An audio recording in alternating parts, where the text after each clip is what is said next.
All right, shall we start? Good afternoon, everyone. I hope you survived the first week well. Well, so, okay. So I think there were, like for some, so obviously the Monday tutorials, like didn't happen or may not have happened for you if you took the public holiday off last Monday. I think there was also a little bit of confusion with some of the tutorial rooms. I hope we have this all sorted now. I think from next week it should all be smooth sailing.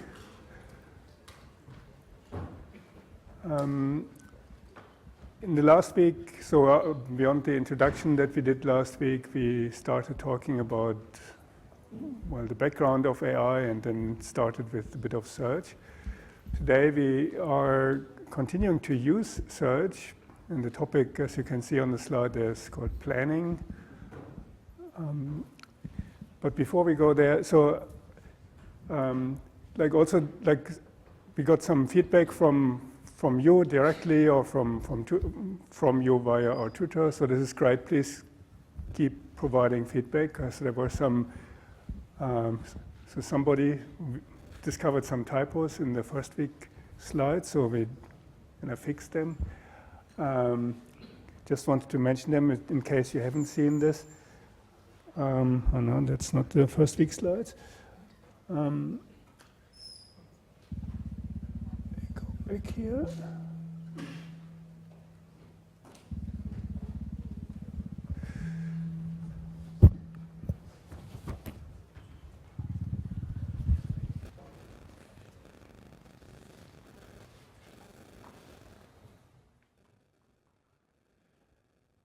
So there were, at some point, there were in the first week, these are the slides that you have maybe already seen. Oh no, I'm punished for my slides here because I need to advance to. Oops, there we are. So there were some mistakes in the complexity of things. So like at some point it mentioned it takes exponential amount of time, maybe here. And so some of the b to the power of s or something like this, they got kind of, the slides missed the power 2, and it looked like b times s, but in fact it should be b to the power of s. And so there were a couple of little mistakes like this. So if anybody spotted them and pointed them out, thank you very much. This is great. Please keep doing this. So this obviously can happen. So the lecture slides, these are new material, and so with that I started creating at the beginning of the term, and new material is always exciting, but obviously then also mistakes like this can happen. And so if they do happen and you spot them, and I don't spot them while I'm talking about it, it's great if somebody pays attention and tells me that there was a mistake. So this is good.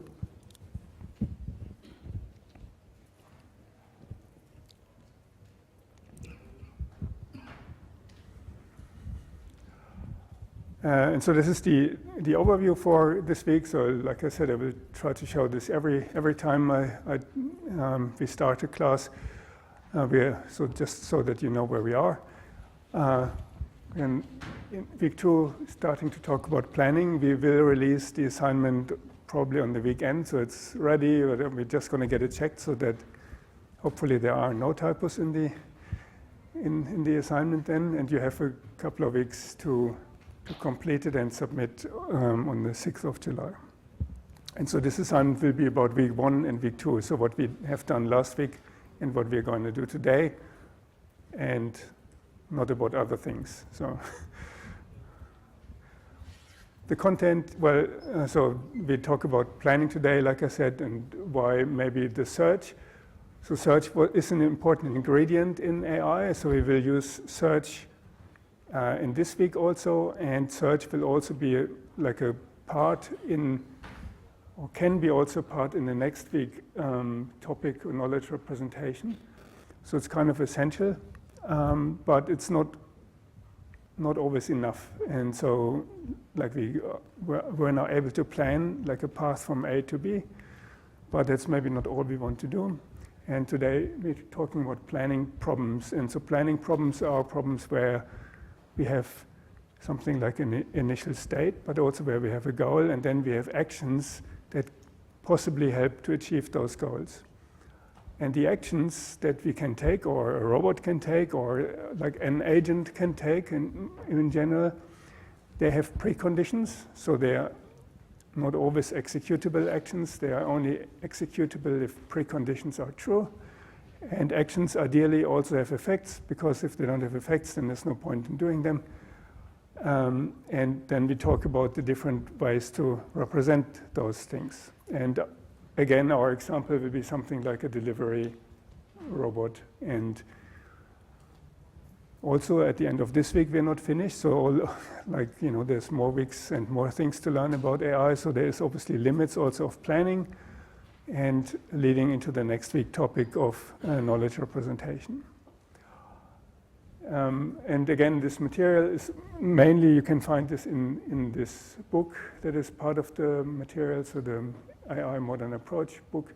But there's other things, and there's a whole book on planning. So like we said last time, almost every week in this class here could be an entire lecture by itself, and so planning is a much bigger topic than what we can talk about today. So meaning also there's at least one whole book on planning. And also we can continue our examples with the AI 9414 package. By the way, also thanks for the feedback that we got from some of you also about this package. So we had some nice feedback, and also some constructive feedback, like that maybe some things were a bit too difficult. And so as a result, I've updated the package also now, and so for this week I tried to make things maybe slightly less difficult. If you found it difficult, not everyone did find it difficult, but so then you're fine, obviously. But even if you did found it difficult for the search, so hopefully for the planning it should become more simple now. So again, thanks for feedback, and this is all quite helpful to improve all these things. By the way, this is also on the GitHub, so if you haven't seen this, so there's a GitHub, and so I put this there, and you can obviously fork this or like this or hate this or whatever you want to do with this. And you can see then that I just updated this. So the new version that you will need is you can just update via Pi again.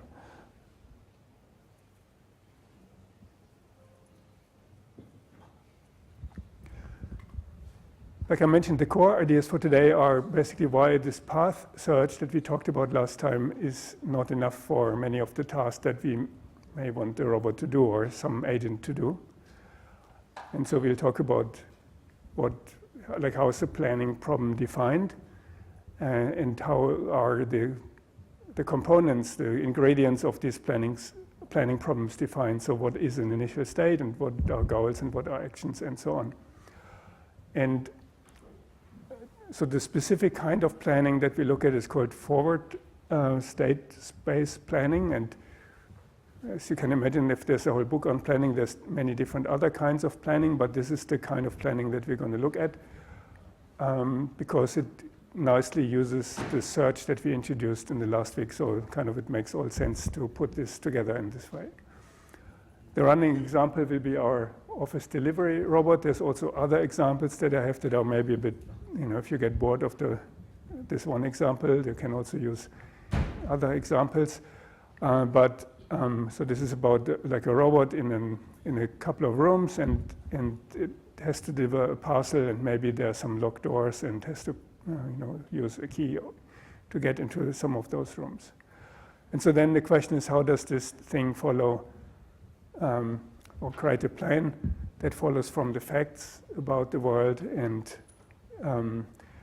so we're not using like a video input or something like this yet. So we have computer vision is another part in this class, but here we're just using facts that somebody specifies about the world, and We maybe also talk a little bit about why this explicit knowledge representation, so representing the world of office and locked doors in logical facts, essentially, is matters here.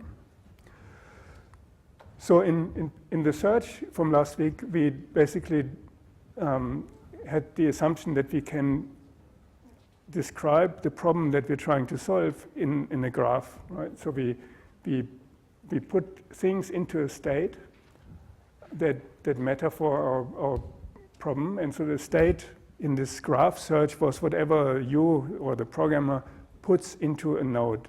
So this is the starting state, and you maybe have room numbers or cities or whatever it is. That is the state, and the code then would generate possible next states. So like going from A to B in the in this example here from S to A, and from S to B, and from B to C, and from C to D, or something like this.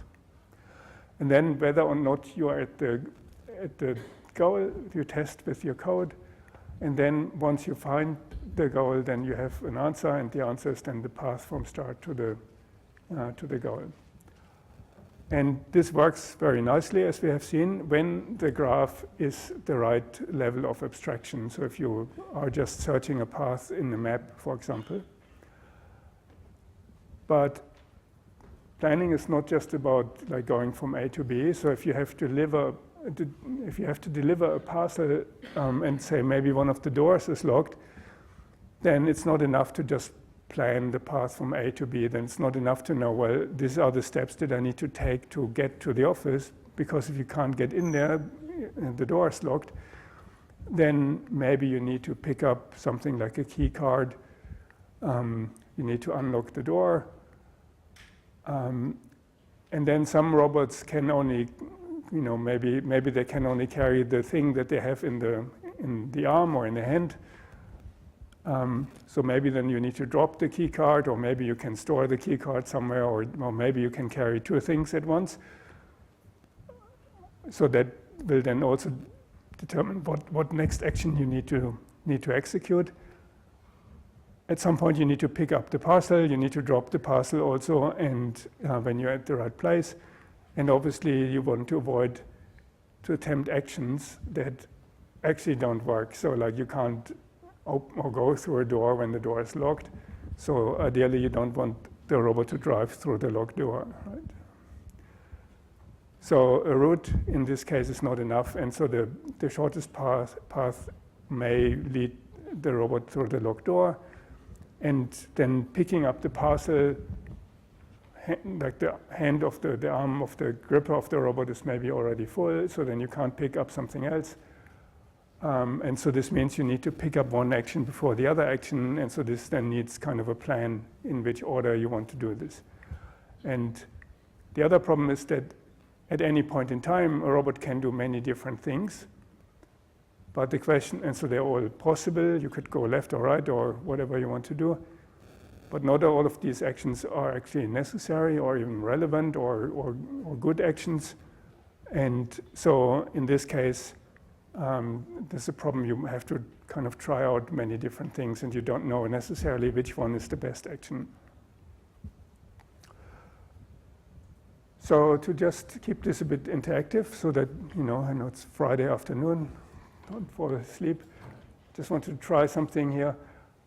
So have a look at the slides and say, suppose a route planner. So we don't know yet what a route planner is, but let's say we have a thing that plans our this route here. So the robot goes from corridor to the mailroom, to the corridor, back to the lab. And so what is the most important missing information here? And so what I wanted to try now is if you pick up your phone and pick the right action. It's only once, so it's fine. I'm not doing this like every second slide now, so.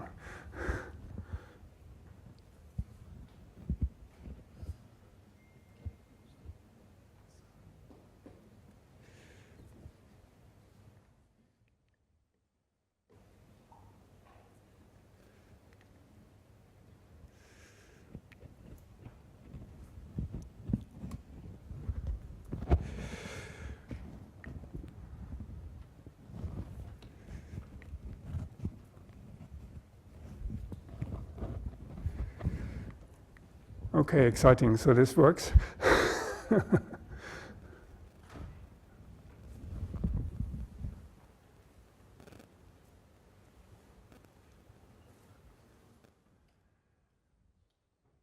All right, good, good. Yeah, keep it coming.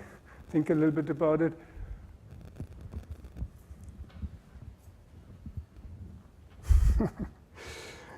All right. Very good.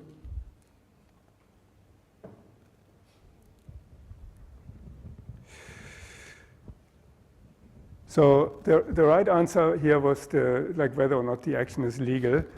But a couple of you picked the first answer, which also is a good answer because it's not the answer we asked for here, but it is good because when we want to find the shortest path or something like this, then we also need to know things like the distance and so on. But the most important information here is whether or not the action is actually legal. So the question is whether we can enter the lab. Maybe the door is locked, right, and then we can't go in. And so the model that we have, so knowing what a particular action does, is important for this. And so this is the ingredient that we add in this week to the search. So in search, we had things like states, and we also have states in planning, but in the search, the data structure was basically chosen by us, so by the program, right? So like the states were like the cities or the places where the robot, the agent, needs to go. And here in planning, the states are logical facts about the world. And so we will search, instead of over places that we go, we will search about kind of logical configurations of the world. And then we have actions, and in search, the action was just, well, pick the neighbor, like pick the successor node or the edge of the graph. The actions that we have here, they require additional preconditions and outcomes of the actions. So if you pick up the parcel, that means the parcel is no longer in the room. For example, it's in your gripper or whatever you use to grip to pick the parcel up. For the goal also we have a little bit more, or we can use a little bit more abstraction for this. So we had just code that would test the goal condition in a search, but here we would also specify this as a logical fact, or maybe multiple facts. So like something, so conjunction means A needs to be true and B needs to be true. So that's the conjunction of A and B, right? And the plan in the search was just the path that we found when we reached the goal state. And here the plan is a sequence of actions that we can apply in the particular domain, like in the office domain, right, or whatever we want to do. So plan, like I said, is using search. But we kind of make this more general now. And so the way we make this more general is by having like actions and goals explicitly represented. And so the planner, the search can use these representations to do something with them. And so if you keep talking about this delivery robot in an office, well, then the room is, like a route is only useful really if the move of the robot basically also includes things like picking up, unlocking the doors, and dropping or something like this. And we didn't have this before in the search. So when people come up with mechanisms to solve a problem, then typically, or like a good, or not typically, but a good way to do this is often to start with very strong assumptions about something. So to make this problem very like deliberately small, like so easily solvable, small, and see how far can you get with these strong assumptions, right? And so here in this version of planning, we make quite a few assumptions, and they are reasonably strong, and so we can go over them here. So this means we start with kind of a very clean model, And the idea is this makes the initial solution simple for us, right? So like we don't need to like solve a more complicated problem than we have to. But the question is if these assumptions are always true. And so we will find obviously that for the examples that we use, the assumptions initially will be true, but they're not always true, right? So there's, you cannot always use this kind of planning for everything, but it's useful for quite a good deal of things. And so the first assumption is that we have a finite set of possible facts. And so that is a strong assumption because if you think about the world around you, well, there's an infinite number of things around you, like even in this room, and you could just have like a very large number of facts of things, people, anything in this room here even, right? So like this knowledge base would be very, very large. And then we're just talking really about this room here. So if you now think about a robot that goes from like across campus or across city to deliver something, well, there's a large number of possible facts that could be in there. But for now, we make the assumption we have, this set of facts is somewhat finite at least, so we can deal with it. It's not infinitely large. And obviously, the world is infinite, but for us, and if you want to express this in facts, but that's the assumption for now. The second assumption is that whoever is doing the planning or the acting can actually see or know everything that there is to know about the world. So the world is fully observable. And obviously, as you know, this is also not true, but you can make the assumption. And for the small examples that we use, it will actually be true. And then later the question, when you use this in the real world, the question is, how bad is it if this assumption isn't actually true, but we pretend it's true, right? The third one is that all the actions are deterministic. And that means whenever you execute an action, the outcome will always be the same. So like if the robot moves forward or whatever, if you have an action that says, move forward by 1 meter, well, then the robot will always move 1 meter ahead. And obviously that, like if you ever worked with something like a robot, you will know that is also not true, unfortunately, because robots do funny things sometimes, and not all actions are deterministic, so there's some sort of probability that something works. Maybe the battery is drained, and then the robot will not move as fast or not as far, or all sorts of other things. But for now, again, we make the assumption that these actions are deterministic. And the last assumption here is that the world is static while we are doing the planning. So you have facts about the world, and then the planning itself may take time. And so between thinking about the world and acting in the world, nothing will change. In the last week, you have seen that we had these examples of like the milestones in AI. And so one of those milestones was chess, for example, in 1997. Deep Blue from IBM won against the world champion in chess, right? And so chess fits pretty much perfectly to this description here. So when you play chess and it's your turn, your opponent is not supposed to change the board randomly or something like this, so that's not how chess works. The actions are deterministic, so like moving like one piece to another, this should always have the same effect. You can see the full board of the game of chess, and it's finite, right? So there's a number of pieces, but it's kind of like, there's not an infinite number of pieces that suddenly could pop up somewhere. And so for something like this, it could maybe work, right? If you then think about robots that play soccer or humans that play soccer, football right now, world championship, right? So really nothing of this applies anymore, or almost nothing applies of this anymore. Like it's not fully observable to each individual robot or player. Maybe finite if you want to, like depends on how you want to view this, right? So maybe finite, you could argue that. Deterministic, definitely not. and the world is not static. If you think about whatever you should do in a game of anything, like soccer, cricket, whatever it may be, the world will not just stop for you to finish your thinking. Right? So there are different kind of scenarios where this is true or where this is not true. And so this is kind of the simplest assumption that we make now.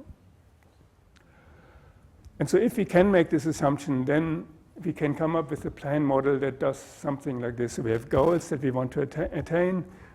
Our actions will be all sequential. So we have like one action after the other. So this is how our plan will look like. So we have like sequential actions. We do not explicitly represent time. So this means like we're not planning, I need 30 minutes to go from A to B or something like this. We just say, well, I need to get from A to B, and then you perform these actions. You can bring time into this, but the generic method of this planning doesn't do this. So you can add this on to this if you like, but it's not part of this idea, at least not of the initial idea. And then the idea is also that we kind of separate the planning from the execution. So we think about something first, and so we come up with the plan, and the plan starts at the beginning, it stops at the end, and so we create this plan, and then after we created this plan, we execute the plan. And we can do this because the world doesn't change while we're doing this, right? And so these are very restrictive assumptions, but at least this is a good way to get started. And then when you want to know more about the planning, then you pick up the big planning book, and then you can see that different approaches make different changes to this model to release some of these assumptions. Yes, you can do better than this, but we have to start with something. So let's start with the domain knowledge. And so the domain knowledge in this kind of planning is kind of stored in logical facts or templates. You can think about this as templates. And so, for example, you could say, well, like one x is at another place y, and so you express it like this. So x and y here would be variables, right? So you could say the robot is in the lab, and then you would say at robot, lab. And so robot and lab in this case would be domain objects. So like a robot is a domain object, and a lab is the domain object, and we have this template then, and we can put these sort of objects into this template. And then we also have a collection of operators. So these are your actions. And then we would have static facts like the connection between rooms, so things that we assume do not change. So the corridor is always connected to the lab, right? And so nobody is doing a reconstruction while we're doing this. And so this is a static fact. And we would also have action models for changing facts. So things that tell us what is happening when things are changing. And then we can use this to sort of generate like this sort of transition system. Right? So we have states S, and so these are sets of concrete facts. So like I said, the robot is in the corridor, like this. We have actions, so very concrete actions. So the operators are sort of more abstract actions, like move from A to B. And the concrete action would be then move from the lab to the corridor or something like this. So concrete actions, and they kind of created by filling in these variables with actual objects. And then you have a transition function, so this gamma here, or what, like, it doesn't matter what letter you use for this, but this is gamma. And so this transition function basically describes what effects actions have.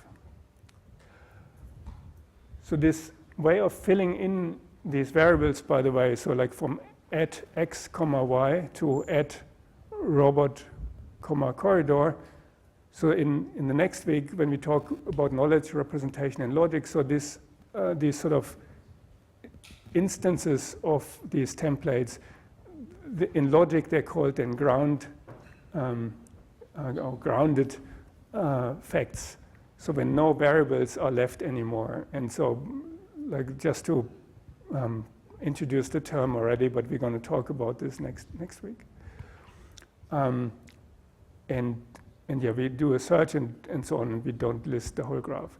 So a planning problem then is this set of operators, a starting state, S node, and a goal state. So some configuration that we want to achieve. So the operators are the action schemas, so whatever we can do in the domain. The initial state is the state where we start off, so all the facts that are true before we have done anything. And then the goal state is a set of facts that we want to be true when we're done with the executing our actions.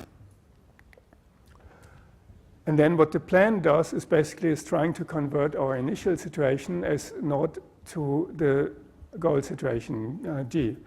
And so the plan is a sequence of these concrete actions. And so the concrete actions are created by basically taking operators out of this set O, and then we're filling these templates with actual objects, make them executable, and then hopefully we satisfy the goal condition at some point. And so this would be an example of a state then, so like just to make this more concrete also. Like this could be, the state could be now that the robot is at the corridor, or in the corridor, or at the corridor, the lab door is locked, and the robot doesn't have anything in its gripper, and so this would describe the world of this robot for now. And so if you look at this sort of as a database, for example, or like a knowledge base of logical facts, then everything that is in this database is assumed to be true, right? So this is like or can be verifiable to be true or false. But if it's in our knowledge base, then we assume this to be true. And like I said in logic, in next week we will call facts with no variables ground atoms. So it kind of they can't be further decomposed. So therefore atom and ground, because they're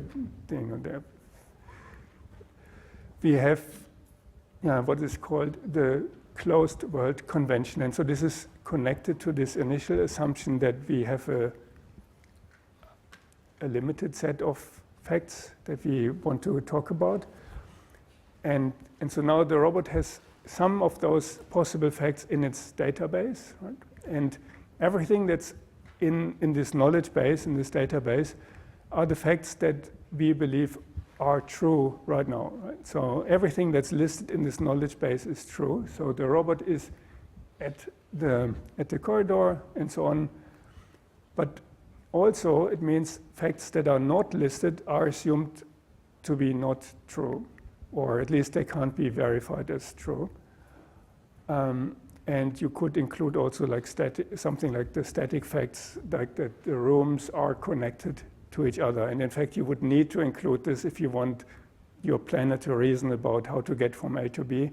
The planner needs to know actually that these rooms are connected. And so here, this state is probably not a complete description of the world of the robot, because the robot couldn't really do very much with this just yet. There would need to be more facts to be added. And so this, for example, would be the office delivery domain now. So we have these rooms. There are connections between the different rooms. The key card is in office A, the parcel is in the mail room, the robot is in the corridor, there's a locked door. And so you would have to represent all these different facts, right? So the objects are the rooms, the robot is an object, the key card is an object, the lab door is an object, and so on. And our goal would be to have the parcel in the lab. So this is what we want to achieve. And so here you can see also, like with this visual representation, hopefully, that just searching a path to the lab wouldn't actually solve the problem, of course. Okay, so here we have got this more spelled out, like what I just said. So, like, I mean, none of these things are hard, but I think they need to be at least explained or said, so that just to get a picture of what we have to deal with. So we now have to collect a large number of facts, like the robot is in the corridor, the parcel is in the mailroom, the door is locked, the robot doesn't have anything in the gripper, there's a door somewhere, and so on. And we have the goal. The goal is a set, and in this case it's a set of just one fact. And we don't have to specify anything else about the world that we don't care about, right? So we don't have to specify that the office door may be locked or unlocked or something like this, if that's not what we're interested in. Here we're just interested in the parcel being at the lab, and anything that we don't specify, we don't really care about. So, like, and but if we do want the lab door to be locked again after this, well, then it better be part of the goal state. But in this case, we just care about the parcel being delivered. So the goal only says what must be true at the end. It doesn't tell you what else can be true. And so the question is now, like, and you don't have to get your phone out again, it's just, you can just think about this. In the initial state, the robot is in the corridor, like in the picture here, and the door is locked. The key card is in this office up there, and the parcel is in the other room. And so the question is, which of those actions now can you apply straight away, right? And so I haven't really specified the preconditions yet, but you can intuitively think about this and you would know what the answer is. So that's not a hard problem, obviously. But these are the kind of things that, you know, we have these templates. We could move from one room to another. We could pick things up. These are all possible actions. But some of them will be not applicable because the preconditions are not fulfilled for this action. And so obviously the correct answer was C.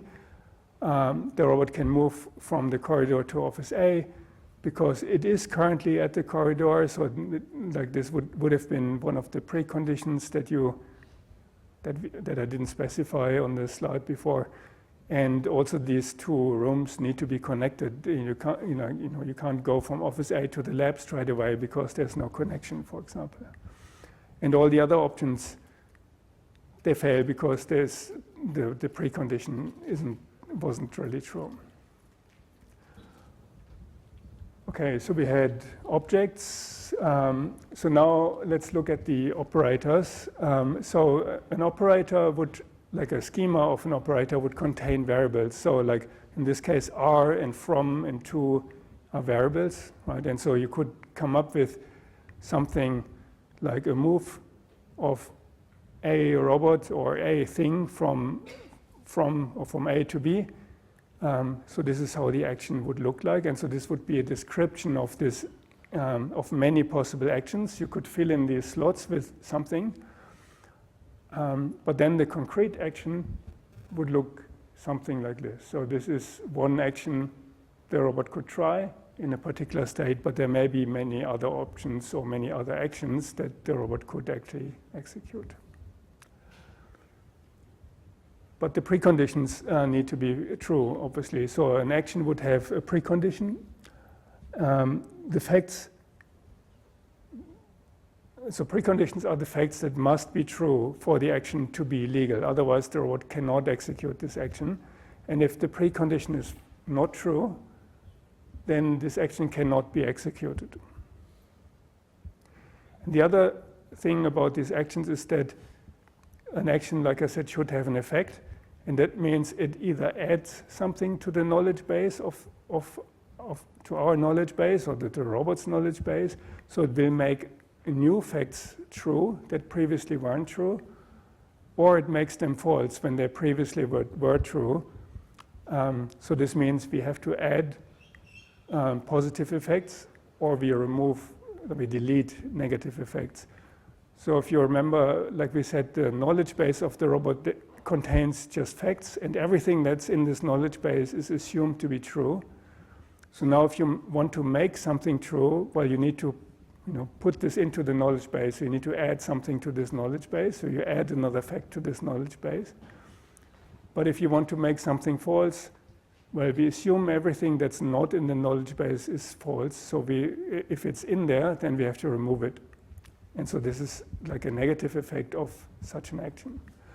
And so this knowledge base and this action model together, they basically describe what is the causal model of the world of this planner, of our robot, if you want to think about this robot. And so so relatively early in this history of AI, the guys in Stanford there came up with like a particular representation, and they called this strips. So this for Stanford Research Institute problem solver. So this was back then was thought of, well, if we do this well enough, then we can use this to solve all kinds of problems. And so this is kind of then the kind of overview of how this would look like. So you basically have now actions, like this concrete action here, so move from one corridor to an office. This action does have preconditions, and it also has an add list and a delete list. So these are the facts that will become true when you execute this action, and the facts that become false when you execute these actions. So in this example here, the robot, when you execute this move, well, the result is the robot will be in office A, and the other result is that the robot will not be in the corridor anymore, so we'll need to remove this fact. And so this is kind of like going back to our motivation, like we define first some very simple things. So it gives us a kind of a tidy, very restricted language about these actions. We can kind of use this, and so with very simple preconditions, and we have this add and delete effects. And so now you can think about this. So, like, again, like this, just as a kind of little exercise. So if you apply this action, pick a parcel, well, then which fact should be deleted here?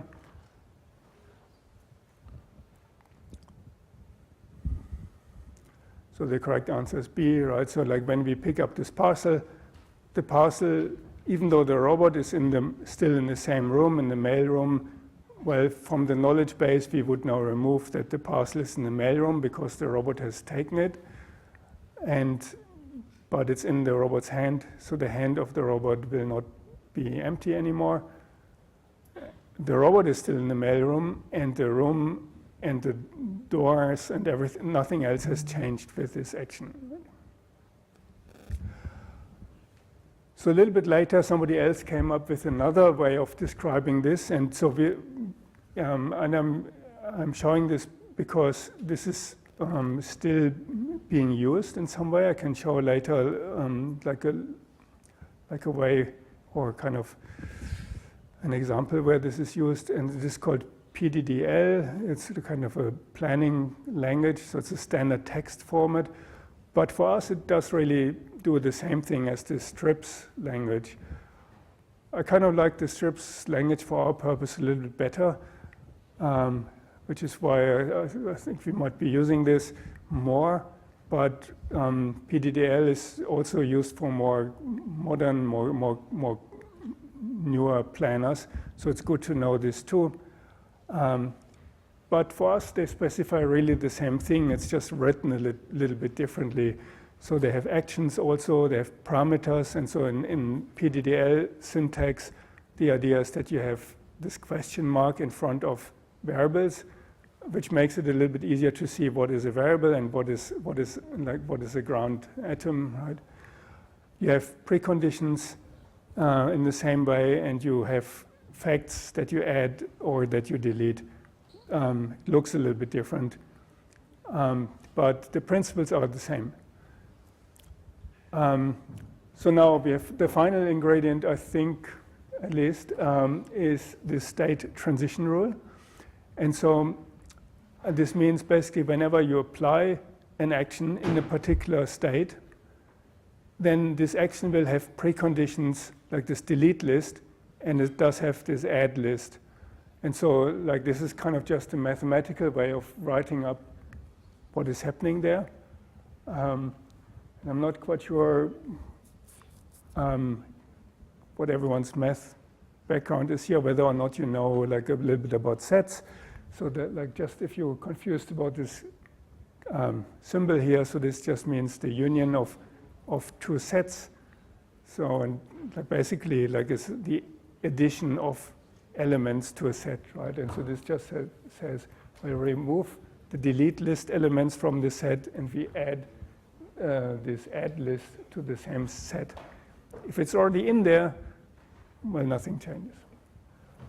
So, and this is, an action is applicable if the precondition is already true. And when we then apply it, we remove the delete list, like this part here, we add the add list, and everything else stays exactly as it is.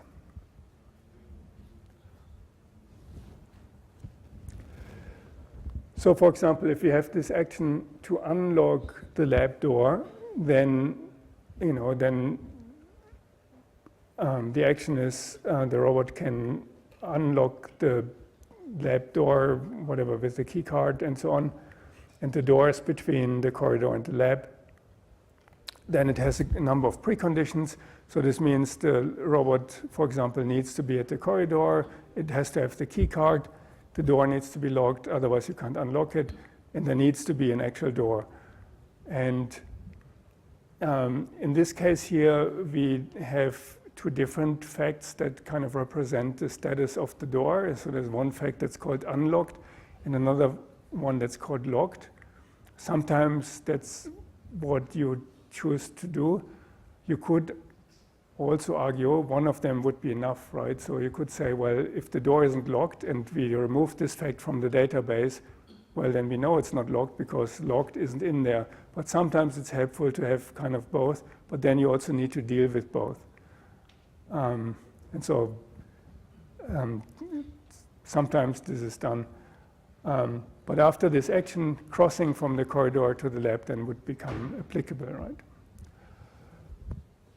And then we can apply the state transition rule. So we can then, so if your current state is something plus these three effects here, that the robot is at the corridor, the robot has the key card, and the door is locked. And so now we apply unlock door. And so then you can now pick the right facts for this, right? So you can, what is it that you would add or that you would delete? And so here the correct answer is A. And so we, in strips, we would update only the facts that are named in the add list and in the delete list. And so the locked door is removed, the unlocked door is added, and the robot obviously stays where it is.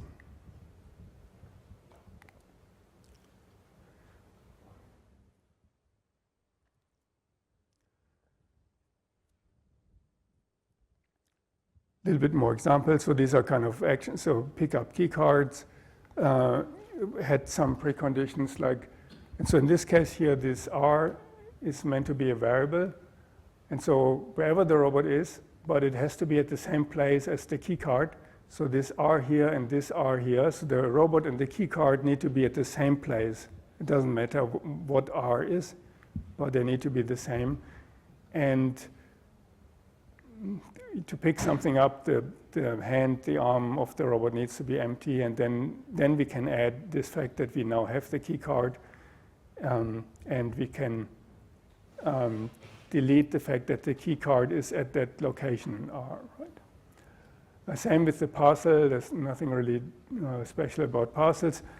And you could drop things also, right? And then, like if you want to drop things, then the hand will become empty, and you know, depending on what you choose to represent your facts. So all these facts, maybe this is the more interesting bit about these slides. is, so all these facts here, so these are kind of things that you or the person who talks about this domain need to specify, right? So they are made up. The robot, the planner, does not know that unlocked is the opposite of locked or something like this. So for the planner, for your search, these are just symbols really that you provide them, and you can call them in principle however you like. You would give them meaningful names, obviously, so that you can read this and you can understand this, or somebody else can understand this. And so you may have carrying or has. This could be the same, right? So there's just a different way of representing this. Okay, so now how does this look like? So the idea is, like with things that we know, we can now use search. So we start from an initial state, and in the search, we said, when we were looking for a path from A to B, we were basically looking at the neighbors of that initial state, and we said, oh, we could go here, we could go up there, we could go left or right. Here, instead of these directions, we can pick actions that we can apply in this state. So we're starting similarly from an initial state, and then we can generate applicable actions. So anything that is possible to do in the initial state.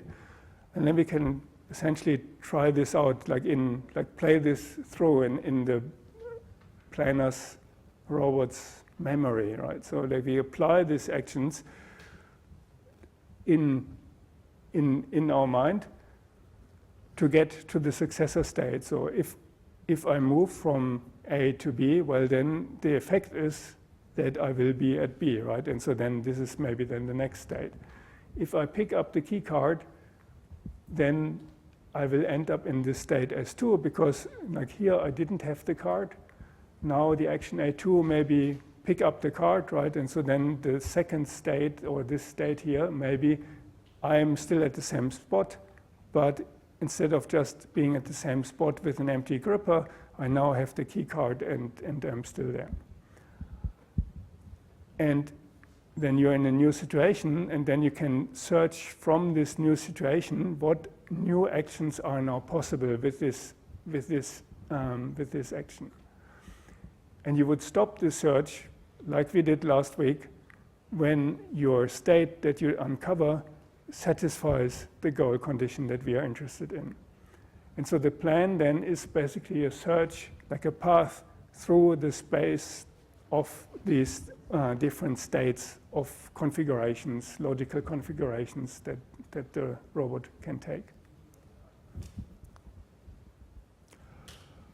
And so the way this could look like, so like if you want to now apply this search from last week, you put an initial state I or S or whatever you want to call this. So this is this I here, so your initial state or your S state, start state, on the frontier with an empty plan, right? So like this is like you have to start from nothing essentially, and then you start with the start state.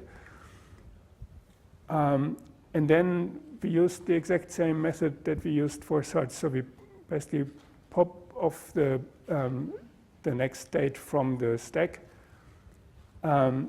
If that state now satisfies our goal condition, then we're done, and that's our plan.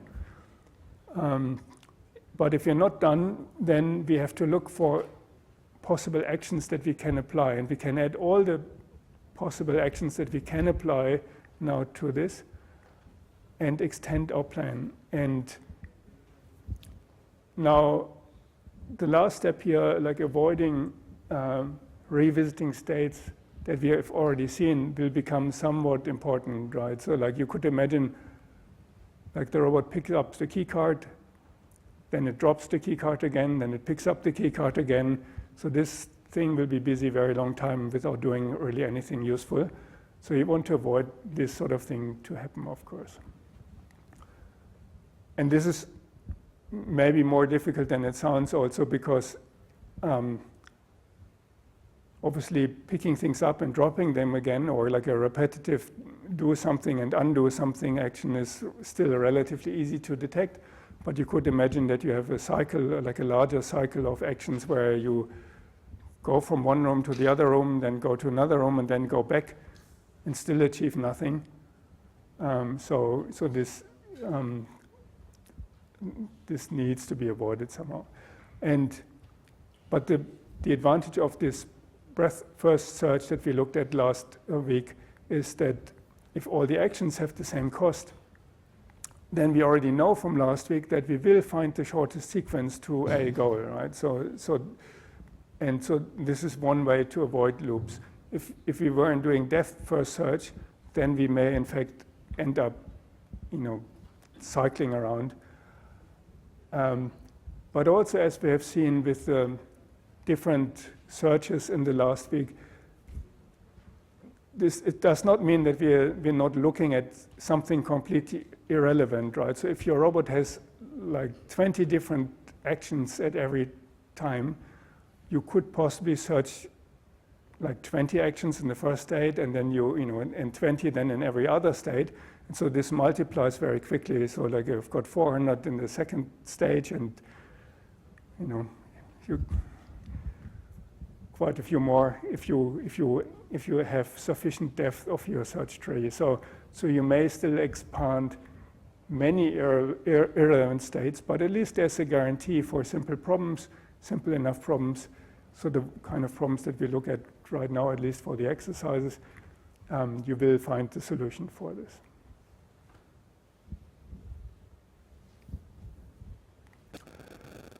And so, speaking of the problems that we're looking at, so this is one of the demos that comes with this AI 9414 tool. And so, pictures may be a little bit small, but the idea is here in the middle, this green blob is the corridor, and the robot at this state is in the corridor. And on the top right here, we have office A, and the key card is in this office A. And then we have a mailroom at the top left, and the parcel is in the mailroom, and the lab is at the bottom right, and the door to this lab is now locked. And so here, even in this very small domain, we already have like 3 actions available for the robot right now, right? So the robot could go into any of those 3 rooms. It can't go into the lab because the door is locked, but in principle, the robot could do one of those 3 things. Now, you obviously know what you would do when you look at this. So, like, you would pick up the key card and, and unlock the door and grab the parcel and so on. But, you want your computer to solve the problem or your robot to solve the problem. This is why we need to formalize this. So the next frontier here now would be, so after expanding this initial state, so like the robot is where it is, so which set here describes the next frontier. So the different possibilities are that states reached by moving to office A, the mailroom and office B, or states reached by picking up the key card, parcel and lab door, and I kind of gave away the answer, unfortunately, like already. So it's not hard anyway. Only the state reached by moving to the lab, or every possible state in the whole planning domain. Well, the answer is A. So the breadth-first search expands all states at depth 1 before depth 2, and so from the initial state, the applicable movement actions take the robot to any of those rooms, and the lab is not yet on this frontier of our plan because the door is locked, and so we can't really go there.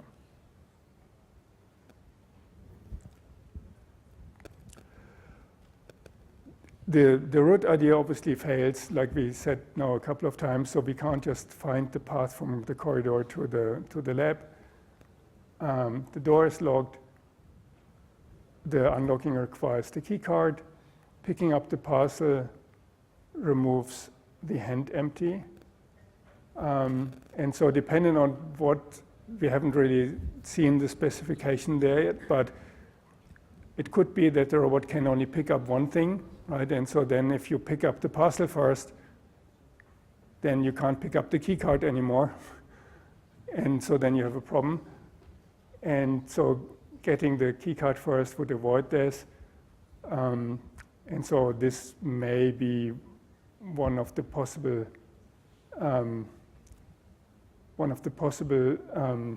plans. I think in this plan, it seems that the robot can actually pick up two things at once because we're not dropping the key card. So here the first move is like for the robot to go to the office A, then to pick up the key card. So this is where the key card was. Then we move back to the corridor. In the corridor, we unlock this door with the key card. And then we move into the mailroom to pick up the parcel. So if we now had only the capacity to hold one item in our gripper hand, then we could drop the key card now because we don't need it anymore. We have the mailroom is already unlocked. But here in this case, we just move to the corridor and then we move through the open door now to the lab, and we can drop the parcel. And so in this final state, this condition is now true, right? So like the final state satisfies now this condition here. And so if you run this in this tool, then this is what you get. And so like basically the exact same plan here, and so you would see then the robot moving around. And it would do this forward planning with best first search, and it will tell you how many expanded states there are and generated states and so on. So just to be clear what I also mentioned earlier, so we're not, like we have this nice visual representation here. We're not actually using, so the tool does not use this visual representation. We are using the logical facts that somebody specified, right? So we like meaning like picking up something means you have it actually in your hand. And so this is the work that you need to do, or somebody needs to do, to fully specify such a planning problem, right? And so, and this is pretty much what I said earlier, like when we have a limited domain, then this works very well. If you now want to create a self-driving car, well, maybe that's not how you would create a self-driving car, right? So, because it's kind of very difficult to specify every fact that that exists in the world with exactly these sort of things. And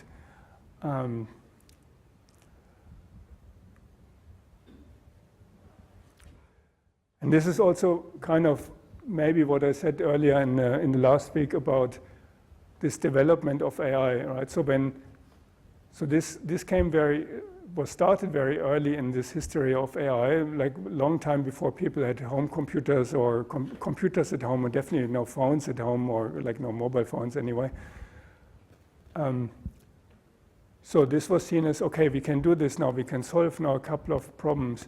And so this was AI at the time. When you now look into the news, what people now call AI is obviously different. Like now AI is just ChatGPT is AI, but nothing else.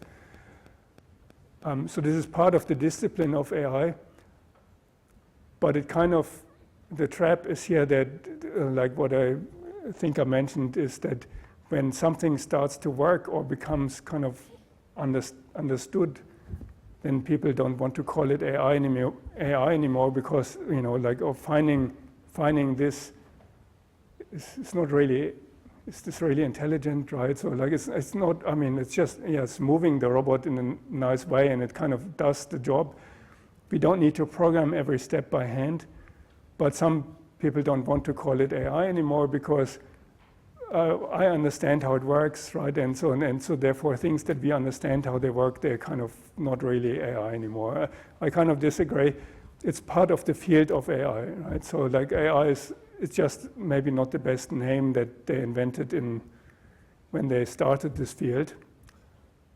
because we would need to define what intelligence even is, and even that is not quite clear. But anyway, so this is old school AI, but I can like later have a brief web page or demo that I can show you on the web page where part of this is still being used, right? It's not in this exact form anymore, but like this is part of modern research also. And so you can make it part of something, right? It's not the whole solution to getting a car on a road that drives without a driver or something like this. Definitely not, but it may be part of it.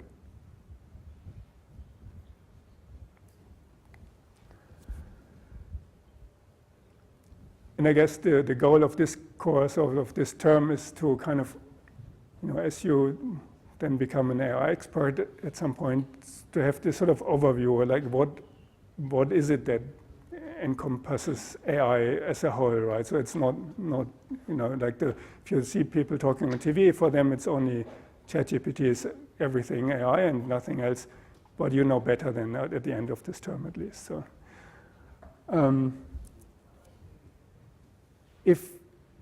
If you use the same problem now, like with the same robot in the same lab and so on, if somebody were to unlock the door for the robot, right, and so then the robot obviously shouldn't have to unlock the door anymore from the plane.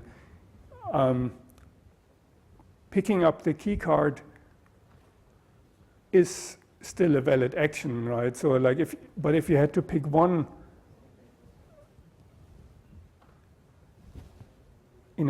picking up the key card is allowed. It's not useful, right? It doesn't need the key card. Unlocking the door is not possible anymore, so this is not an action the robot can actually do if the door is unlocked. So yeah, picking up the key card, while not useful in this particular case, is a legal action, but the unlocked door is not longer possible, and so the key card action is no longer useful, and therefore if you find the shortest path to the solution, the robot will not pick up the key card, but it could do that.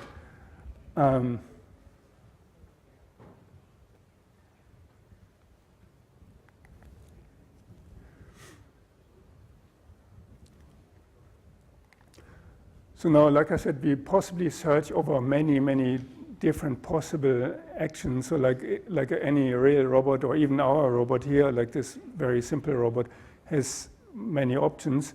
And so now if you do this forward search, this could mean that if you have more complicated scenario, not just 3 rooms and a parcel or something like this, but something more real, then your search problem will become much, much bigger. And so then at some point, this all multiplies. And if there's many legal actions, then you could try all them, but they don't really help you with solving the goal. And so the problem is that this search, if you do, the memory that you require to store all this in the computer memory will grow very quickly, and so this is not necessarily the most optimal way to solve this in terms of the time it takes to solve the problem, or in terms of the memory that you use up in finding the solution, right? And you could, there are a couple of tricks that you can use for this. So you could, again, like similar to the search that we have done in the last week, you can relax the problem to estimate the distance, an extra dash there that shouldn't be there. We estimate the distance to the goal.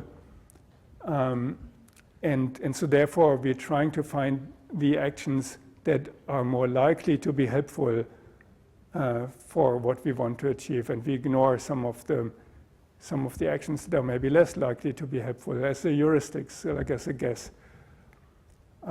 We can ignore some delete effects maybe, and but we have to then deal with this. Like for the search, we can do this, right? We can abstract away details, more high-level plans, and search with the goal-directed heuristics. So before we continue, or maybe before we have a short break also, let's have a quick look at this tool also to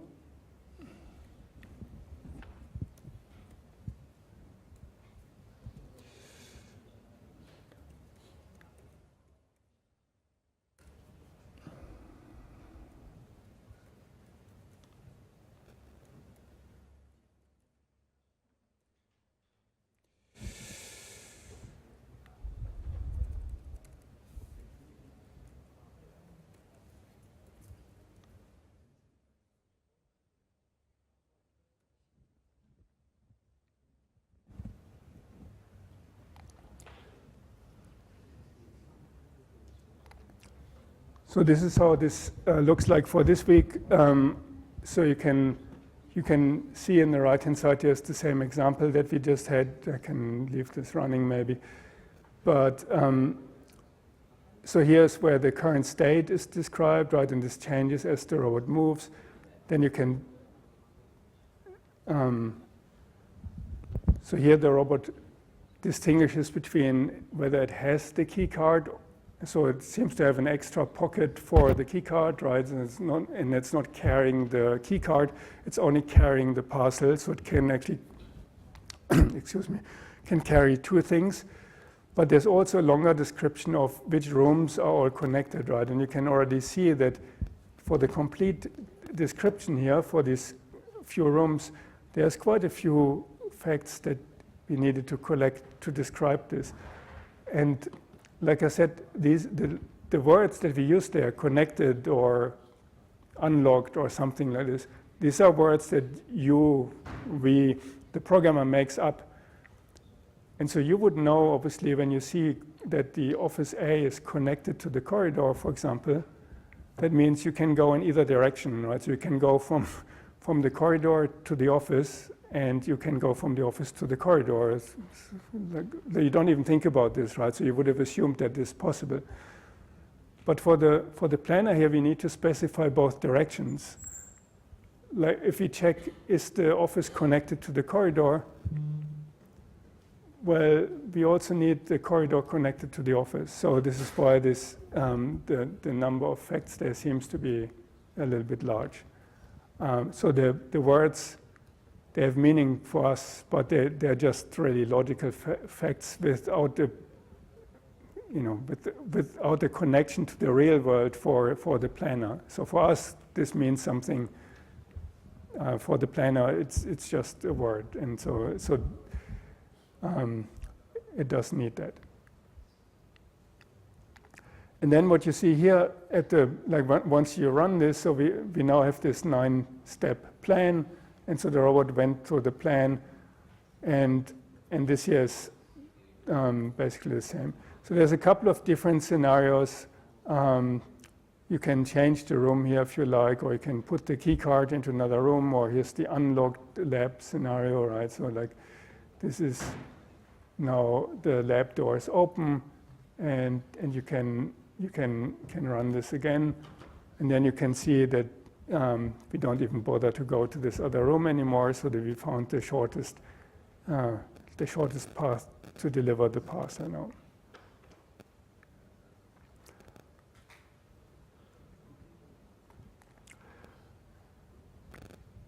I've added another one. So if you because you may get really bored of robots, maybe.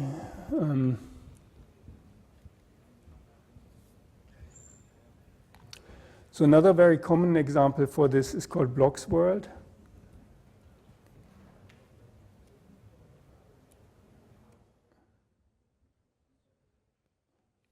Yep.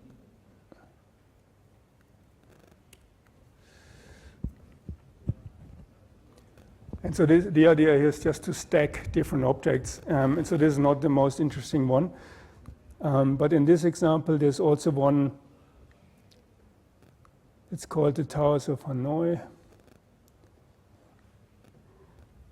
And so you know this maybe, it's kind of like a child's toy. And the idea is that you're only allowed to pick smaller disks on larger disks or on an empty slot, but you're not allowed to put a larger disk on a smaller disk.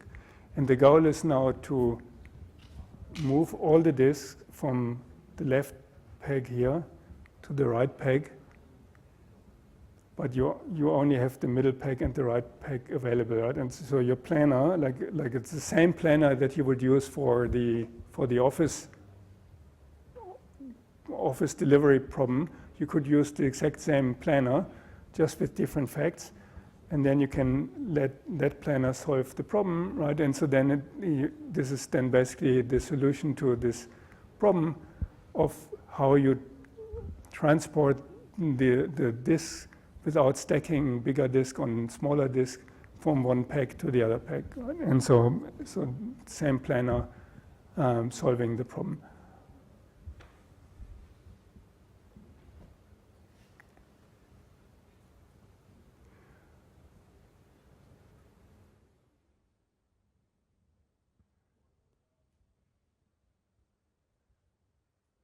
Almost done.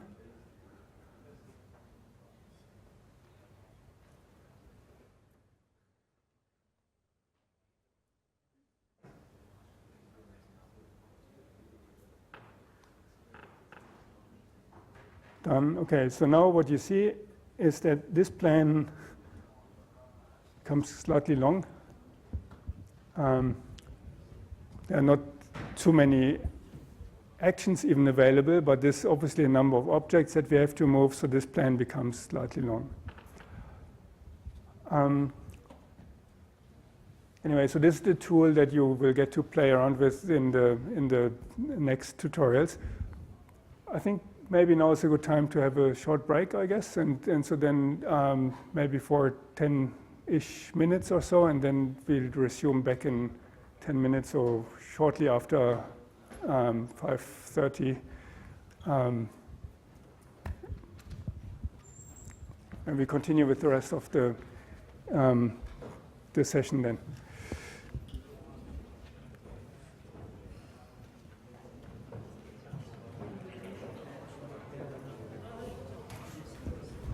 Just got a couple of questions for the PPT.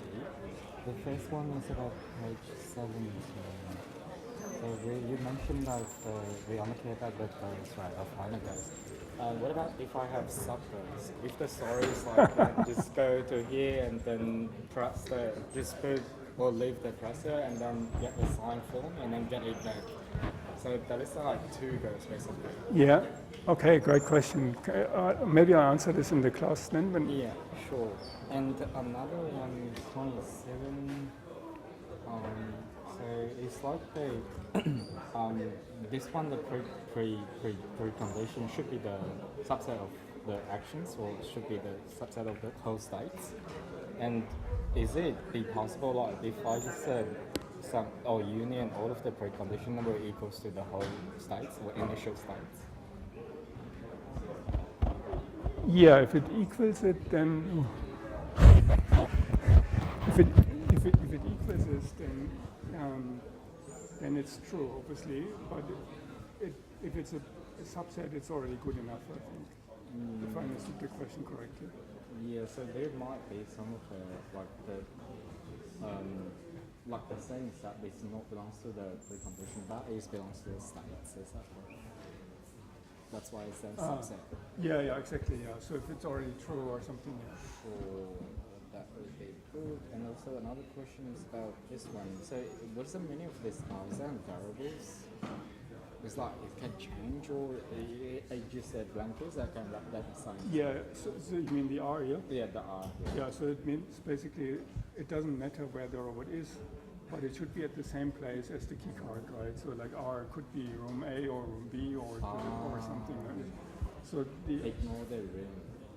Not ignore it. It just means this R here and this R here is meant to be the same thing, right? So like you can't pick up a key card if the key card is completely somewhere else, right? So Exactly. Like, but it doesn't matter where you are. Like if you are, like so kind of independent of the location. If you are at the same spot as the key card, then you can pick it up. Right? Why do we need to design that R? Why just the right versus the things? Is it because of the same space, or like save some of the space storage? Well, it's a variable in this sense. Okay. So the action templates are specified with variables, and then they are in. So, for example, effect in the world maybe the key card is in the office A. Yeah. And then this R for the key card would be instantiated with office A. Yeah. And if the robot happens to be not in office A, well, then it's not true, right? Yeah, so exactly. Then you can't pick it up. I see. So that's the menu. Yeah. Sure. Yeah. And also a last question. Just the last question is about this one. So why here you use the belongs to, not belongs to, but not use the subset or like the set of it? This is not belong, because like from what saying. Because it's a single element. So single. Unlocked is a single item. Yeah. If I had made like the curly braces around it, then I could have used subset. Yeah. But this is this is a single element. This is not a set. Yeah, it belongs to A, but for the previous since it's like this one is also it's a union of two sets, right? Yeah. So after it will be the add set is a set, and the del set is a set, and the starting condition is a set also. Yeah. And also this S is a set, so the precondition is a subset. Yeah. Like on the first couple of questions. Yep. Yeah. Thank you so much. Of course.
About the 9414's GitHub's page, and what is the link about the page?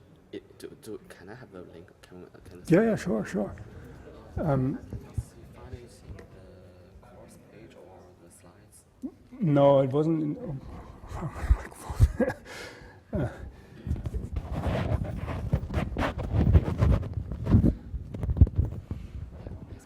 This is this one here, yeah. So this is just my name. So GitHub.com, Oliver Obst, and then artificial intelligence. Oh, github.com and.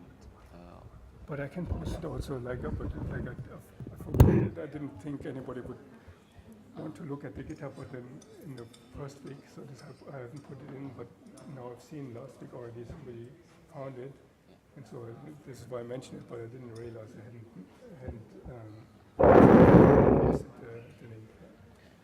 But yeah, it's not meant to be a secret or something. It's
Yeah,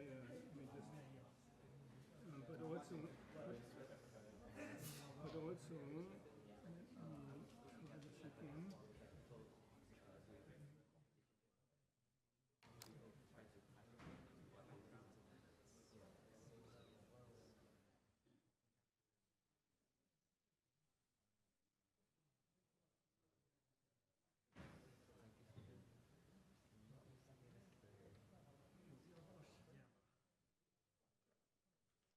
So in this situation here, it does go right in here, but it still does do the search, right? So it would still look at, okay, I can go to Office B, I can go to Office A. I could pick up the key card or something else, so like, but we don't see the search here visualized, right? So,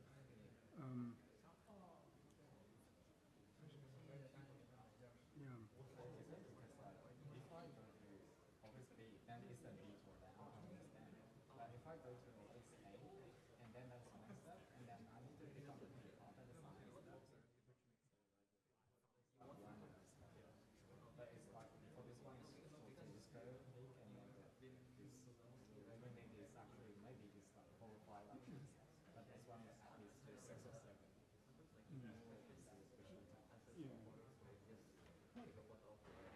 So for this first search is quite useful because it will find you the shortest path.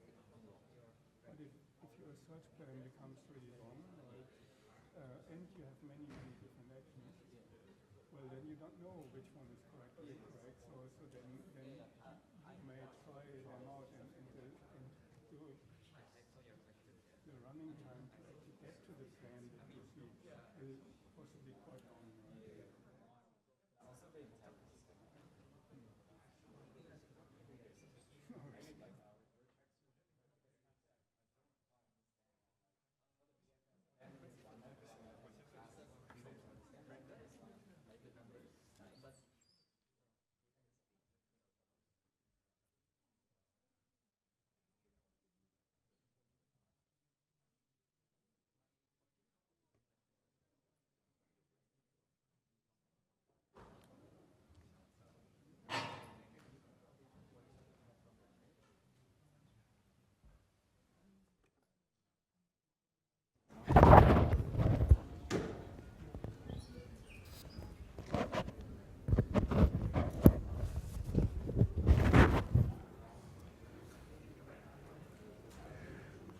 Okay, let's try resume. I had a few questions in the break. So one of them I just want to bring up here is, so the question was, here the example was earlier that we had in the first half, what if we have sub-goals, right? So for example, let's say you need to deliver like a piece of paper with the signature to someone in an office, but you need to get the signature somewhere else. And so, you know, here it was easy, like the parcel just needed to be delivered to the lab. So what do we do then with the signature? So I think there are different possible ways to solve this. What I would do in this case is I would say, well, the precondition, so I would add a precondition for this, right? So like the precondition for the delivery of this piece of paper to the office is that this piece of paper has a signature. And then you can, you know, this is how I would specify this. And then you still have only one goal, like deliver this signed piece of paper to this office. But precondition is you have the signature on the piece of paper. Another option could be, you say, well, get signature on the paper and deliver the paper to the office. This may also work, right? So like the problem is that your planner may then try to solve in multiple directions. So for example, the planner doesn't know just by itself without kind of playing this through that once you deliver the piece of paper that you can't then get the signature anymore. So it will try all these configurations and will probably then still come come up with the right answer, because obviously it will then discover through the search that, oh, I delivered the piece of paper, I can't get the signature anymore. But you may make, I don't know, like I haven't thought this through completely, but you may make the planning problem harder. And so this is where this representation of the problem matters, and there are many different ways to represent this. Like I said now a couple of times, it's us who specify the kind of logical facts in this. And if there are multiple ways to do this, then there could be potentially better or worse ways of doing this. So my intuition would be I would make the signature, the sub-goal, like you called it, a precondition, right?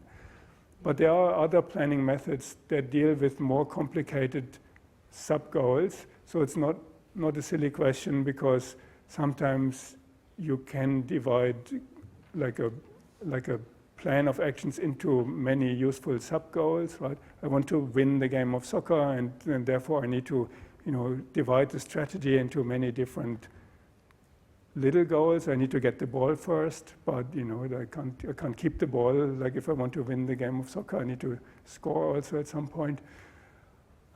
So there are planners, they're called hierarchical planners, and where you kind of have different levels of planning. And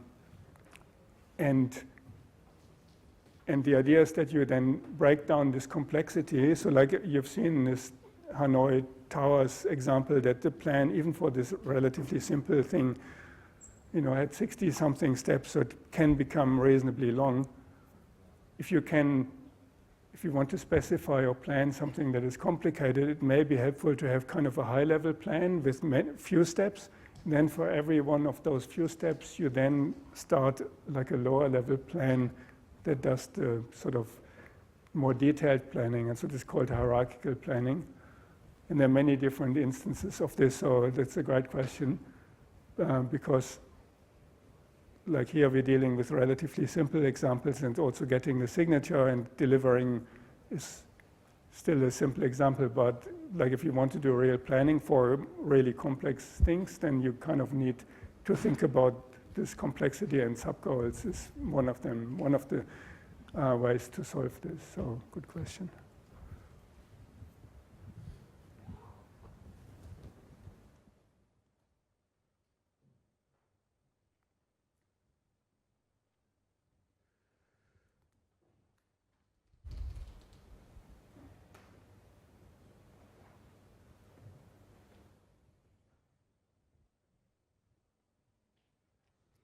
And so this kind of the abstractor by details kind of thing. So where you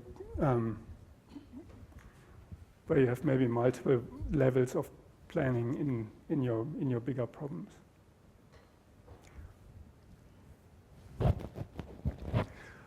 So obviously, like you can also, we now use this sort of forward planning, forward progression of planning. And so we're starting from a state, then we apply an action A.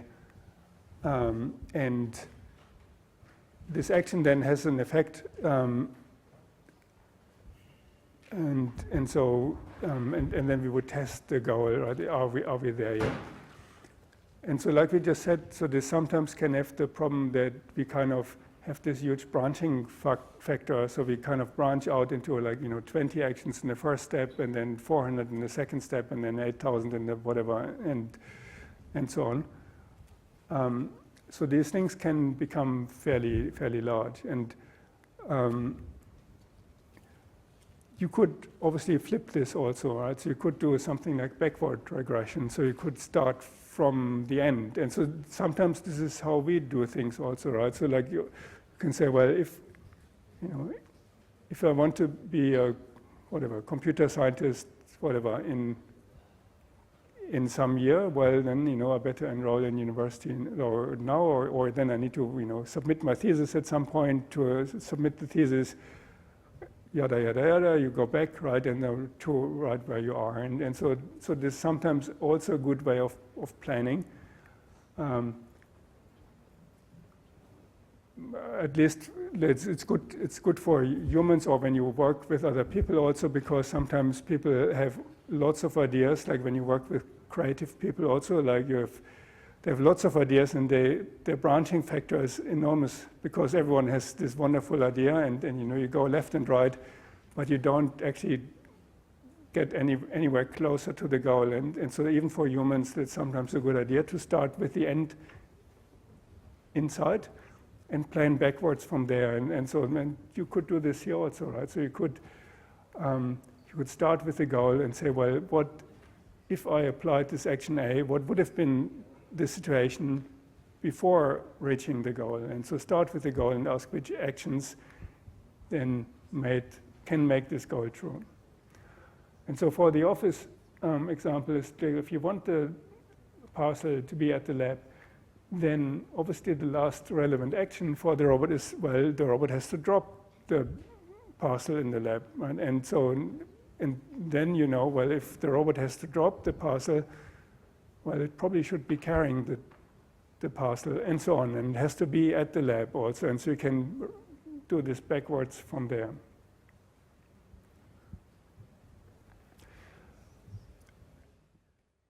Like earlier on in planning, like very early in the planning, also the idea was not always to use, is not always to use this breadth first search, right? So there are different ways to solve this. Another way to solve like a more complex problem with the sub-goals is to say, well, let's solve problem A first, and then, you know, let's deal with A first, and then we solve this. Then we deal with B, and then we solve B. Right? And so this was one of the first ways how they I don't know, try to solve this sort of AI problems, and so not with search, because maybe search has this, or this forward search at least has this problem that is branching quite a lot. And this led to this sort of, like there's a guy called Sussman. He was like very early on involved in AI, and he said, well, but if you do this, so then people, then you have this particular problem here that we're talking about here, and so then the people call this then the Sussman anomaly. And so here the initial state is on the left. You have this blocks world, and so this is why we have this blocks world demo also. And so the situation here described is that there's a couple of blocks, and you need to stack them, and there's a table, and you can put as many blocks on the table as you like also. And the initial state is that, like you see on the left, that the block C is on A and the B is on the table. The goal state is that they're all stacked on top of each other, A, B, and C. And so now you have these two sub-goals, and the sub-goal is that A is on B and B is on C. And so now, depending on how you start with this problem, is you may actually end up creating one partial solution.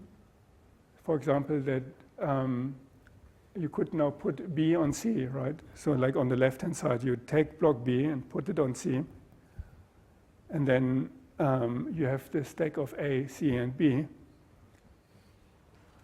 That means you solved part of the problem, right? You solved the problem that B is supposed to be on C, because we just put it on C. But obviously we haven't solved the whole problem. So like A is at the bottom of this stack and it's wrong. But if your way of solving the problem is, let's solve one problem first and then not touch it again, well, then you kind of put yourself in a kind of difficult situation now, because now we put just B on top of C. We define this as solved, right? Because that's what we need to solve. And then to actually solve the problem, then we need to undo our goal. And so if we decided to not touch this anymore because it's solved, we don't touch solved problems, well, we can't solve this problem. And so not every attempt of, or not every procedure, not every method of solving this problem actually can solve everything. And so this was called the Sussman anomaly. And obviously the forward search that we use can solve this problem, right? So it's not, so the forward search is fine. The forward search has other problems like this huge branching factor when there's many possible solutions, possible actions. But for this, idea of, oh, let's solve one goal at a time, you may end up creating a partial solution, and then you kind of get stuck in a partial solution, and you can't get unstuck because you don't want to destroy your solution. So if we unstack this first, like this, right, and we put this down, and we pick this up, and stack this there, then we have A on B. And so kind of different problem. And so now we can't pick up B anymore. So it's the same problem, just different instance of the same problem. We can't really solve the problem anymore without destroying the partial solution that we just achieved. And obviously we shouldn't have put A on B like this, right?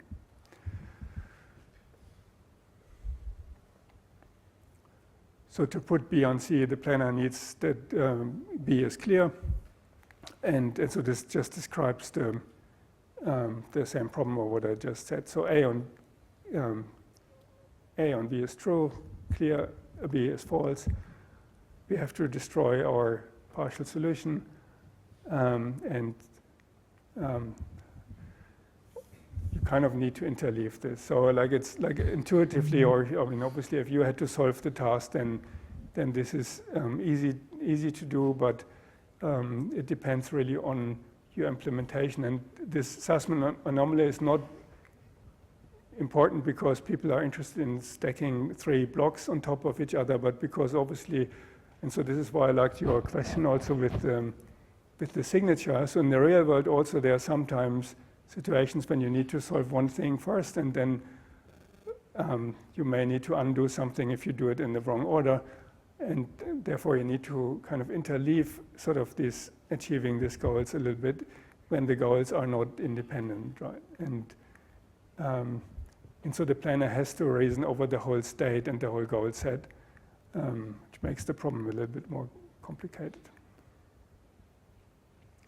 You can also solve this with sort of this backward thing. So the slide is a bit weird because kind of it's meant to be split here. So for backward reasoning, this and the last action, so for A to be on B, the last action is stack A on B. And then we have the prior sub-goals. And for B on C, the relevant last action is stack B on C. And the prior sub-goals include that you hold B and that C is clear. And so the problem here is that this clear of B is needed for one goal, but it's destroyed by achieving the other goal too early.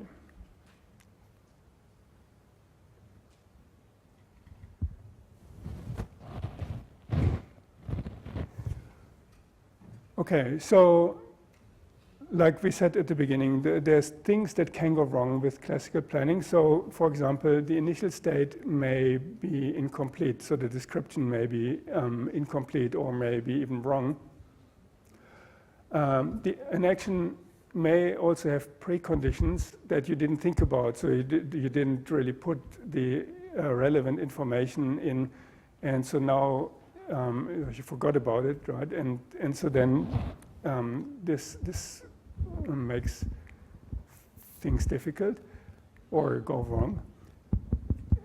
The effects of an action may also not always be the same, so like non-deterministic, right? So there may be some sort of randomness involved, and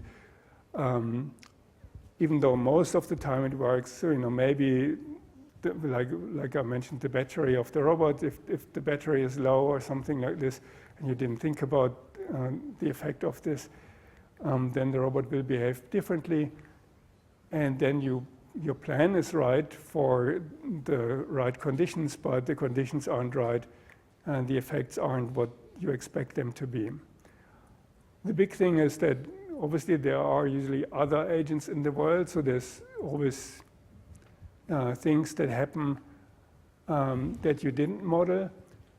To some extent, you can obviously model this in your specification, but it's very difficult to model the effects of all sorts of things that nature does to you, or that even other agents can do to you or to your problem. And there are different solutions to this. So one way to deal with, so for example, when we were trying to, for robot soccer, we had like a team of little robots like this, or like little cars, and they're reasonably fast. And so you can now try to plan a path from where the robot is to the ball, right? But because the other robots also try to get the ball, they will obviously move while you are moving. But at the same time, the computer on our robots was very small, just a Raspberry Pi or something like this. So you can't actually have like think about everything that happens in the real world with a small computer like this. And so then this is when you make assumptions like this, because you want a simple method like this to work. You have to then replan often enough, right? So you make a plan right now, so you look at the world, this is where everyone is right now on the soccer field, this is where the ball is. I make the plan, I can go around this robot and that robot like this. You make the plan, and then you drive a little bit, or you move the robot a little bit, and then you need to replan, because the world has changed. And so you can kind of pretend the world doesn't change for a short amount of time. But then obviously we know that the world has changed, and then you need to replan the thing reasonably often. Otherwise, despite the best plans, you will bump into the other robots or not get to the ball because somebody else was maybe faster than you were. And so that's typically a problem. And one of the solutions is to just replan often enough or quick enough. On the other hand, if you know that the world is changing that fast or that frequently, you also don't need to make very long plans, right? Because it will be wrong anyway. You could make a shorter plan and so.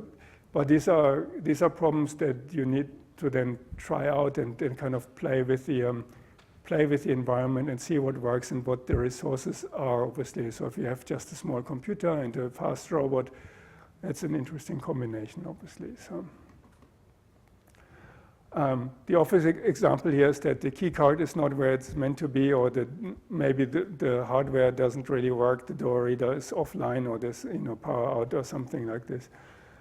Maybe the parcel is just too large, and you didn't think about this. Somebody cleaned up and moved the parcel or something like this.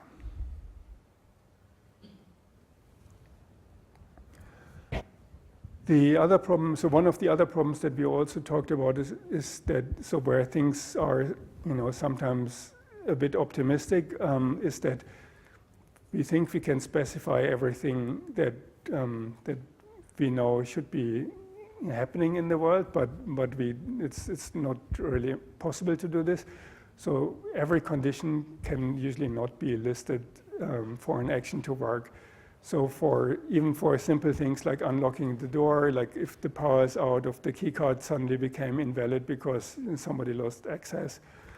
The reader of the key card is in the wrong place, whatever. Like lots of things can possibly go wrong, and and if you think you can enumerate all the things that go wrong, then probably something else will go wrong. And so you can really not list everything.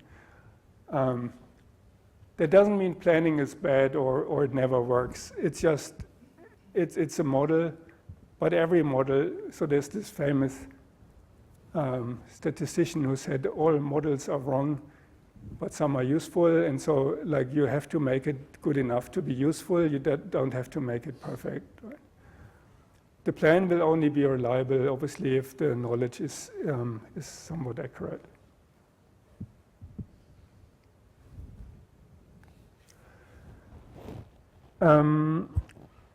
Another thing to think about, so like what knowledge here is missing. So the plan says the robot can unlock the lab door. So what if in the real building the card reader sometimes loses network access, and so and this could happen, right? So which modeling change is most direct? So we could add that the reader has to be online. We could remove the connections, other things. Well, obviously, like if we can somehow model this, then we should add this. Like the problem will be that it's not always accessible to us, like whether or not the reader is online. But if we can do this, then this will obviously help. Not every condition can be modeled like this, unfortunately. So if a condition is required, then it should be in the action model. If the planner doesn't know that condition, then the plan will fail, even though it looks like a successful plan. And in real systems, things always go wrong. So this is the big lesson from robotics, obviously, or if you build anything real, like the system will fail at some point for sure. And so you kind of need to deal with this somehow. So in real systems, then what we do is, like, if we go beyond this, then we would add things like conditional planning, where we include things like sensing, so like for the whatever offline door reader, or that the battery is maybe low or something like this, for different observations. Like I mentioned, it's still not possible to capture every possibility, but you could at least try to capture the most likely ones. You want to monitor things, so when whether you want to monitor whether the planned conditions are still true during execution. So at the beginning we said like the classical way of planning is we plan the whole plan from beginning to end, and then we execute the plan, and then we don't think about the plan anymore because the plan is fixed and we just follow the plan. But obviously, like I mentioned with the soccer example with the robots, that's not how you would do this with the real system, and in particular not if the computer resources are, if you need to react quickly and your computer resources are not that big. So you need to at least check whether the conditions are still true. So is everyone still where they were when I created the plan, or did the situation really completely change? Then maybe I shouldn't apply this plan then. And then the next step then would be to kind of try to repair the plan or replace the plan when the situation has changed sufficiently enough. And in a real system, you would do all of this, right? So you need to do all of this.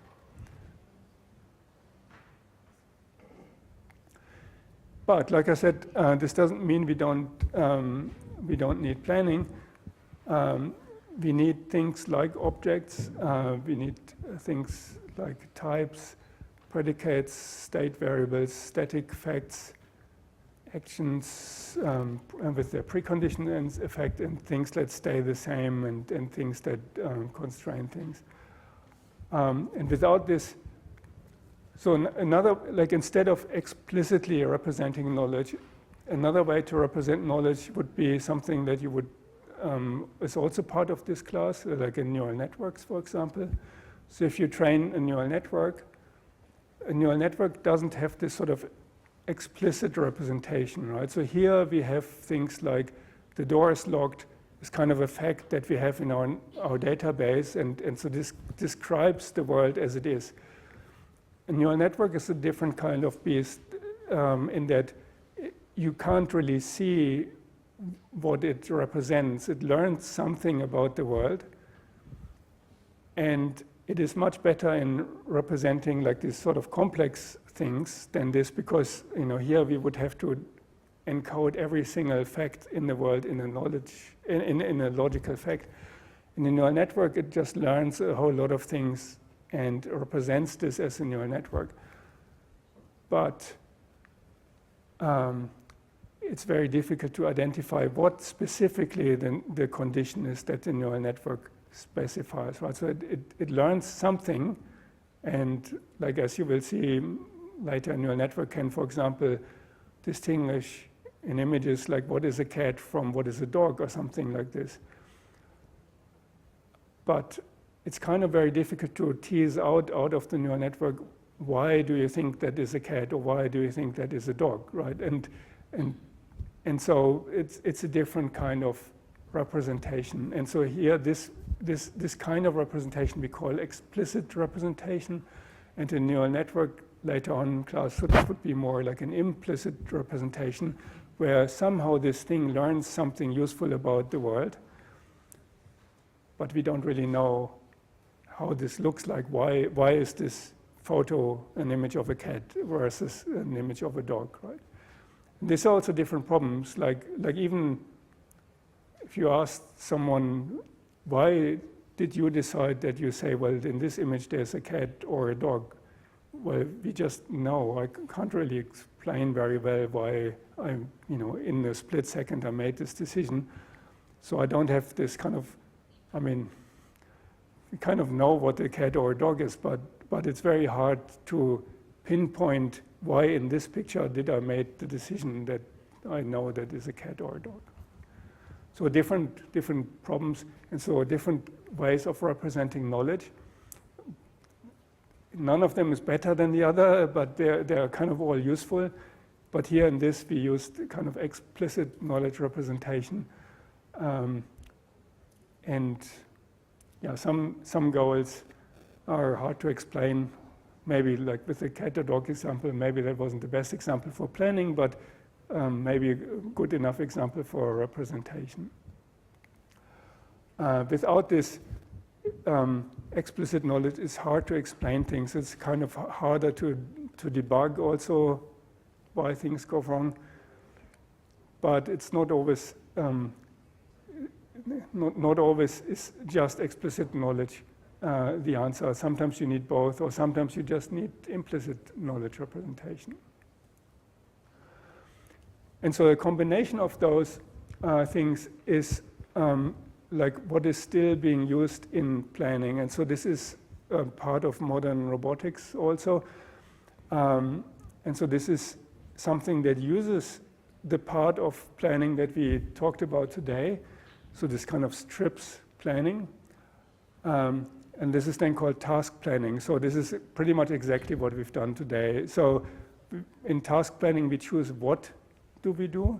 So we reason with objects and facts and goals, right? So like go from room A to room B. And we kind of create these sort of sequences like on the left there, like the move from the corridor to the mailroom, pick up a parcel, and so on. But that doesn't really tell the robot what it should be doing exactly, right? You can't tell the robot just like if or like a bunch of motors essentially,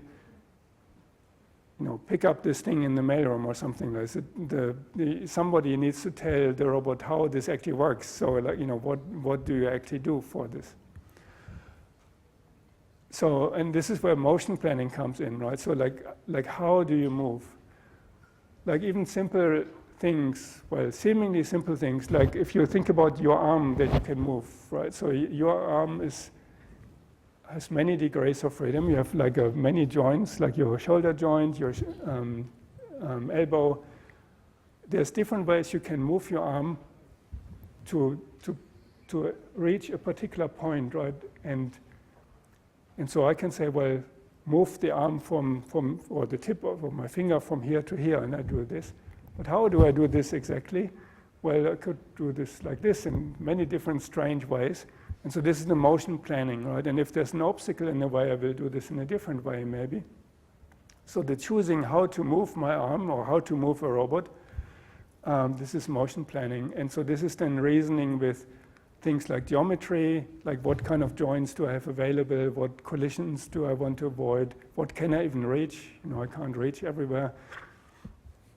And to produce the path that means to move from the corridor to the mailroom, for example. So this is the other part of this planning, right? And so if you then integrate those two things, then you get the combination of this. So you want to move from start to goal, but now there's a couple of obstacles in the middle, and you kind of have to kind of curve around these obstacles.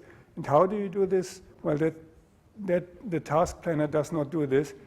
It just says, well, do the moving, and then the motion planning would do the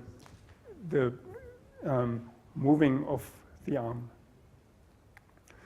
And so if you combine these two things, then it's called TAMP, or task and motion planning. And so basically this combines this symbolic planning that we've done today with the sort of more physical optimization-driven planning of how to move like a device, like an arm or a robot or a car or something like this. And so you could, and if you combine them, then you can, and so by the way, this TAMP part is not part of, it's not going to be in any quiz or anything like this. So this is just beyond what we do. So this is just to show you that even though this strips planning is old, it's still useful. It's just being extended by other things that make it useful now in modern robotics, for example. But it's not going. There are going to be no questions about TAMP in any assessment or exam or something like this. So we have this symbolic action skeleton, like like in strips, and then we kind of have to. But then we have to choose how to pose the arm or how to grasp an object with the gripper of the robot and what path to choose go from A to B. We have to avoid these collisions. Can we actually achieve something? If we can't, then this motion planner will add additional constraints, additional conditions to our symbolic planner, and then the symbolic planner can do like the replanning again and basically palm this off again to the motion planning until we end up with a feasible plan that the robot then can execute and actually do its thing. And so the task level tasks are the ones that we talked about today, like which objects we should move first and whatever, which rooms and so on. And then the motion level tasks are the ones where where can the robot actually stand, and can the arm actually reach the parcel, and is there a collision or not, or something like this. And so you could see this office delivery also as a task and motion planning problem, and then you would combine this and drive the robot around for the complete solution. So what basically the lesson is that strips or this symbolic planning hides all these wonderful details of how to control the robot actually. It just tells the robot go from A to B, and how you do this, it's your problem. And but this task and motion planning would basically solve the second part of this problem, so where the robot would stand or how to grasp the parcel and so on.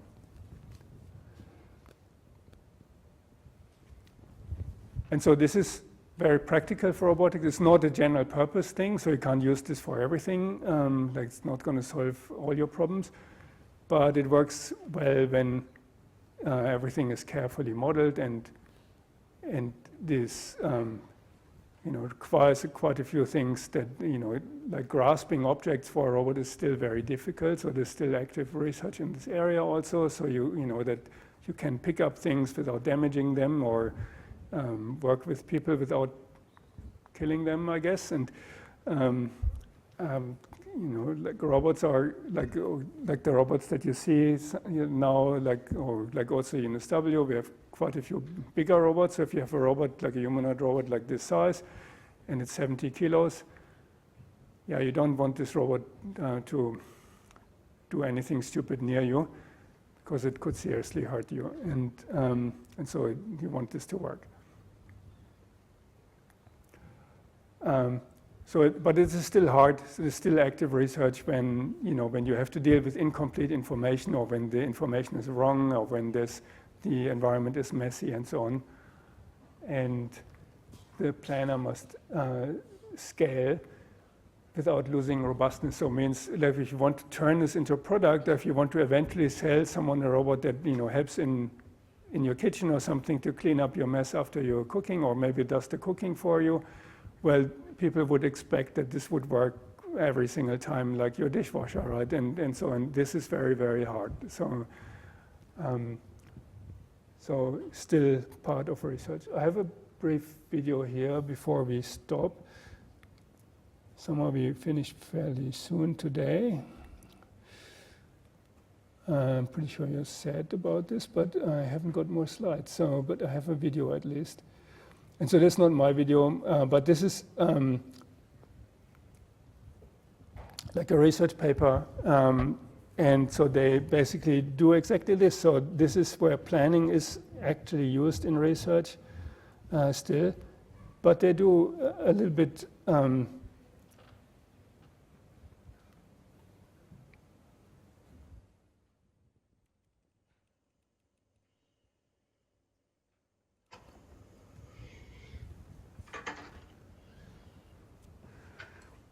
anyway, so cleaning up your mess is still a research problem. So this is a research paper, right? So like it's not something you can buy somewhere yet.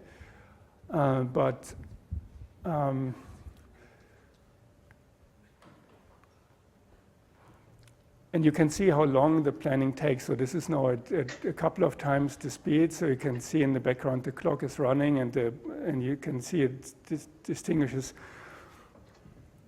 between planning and executing.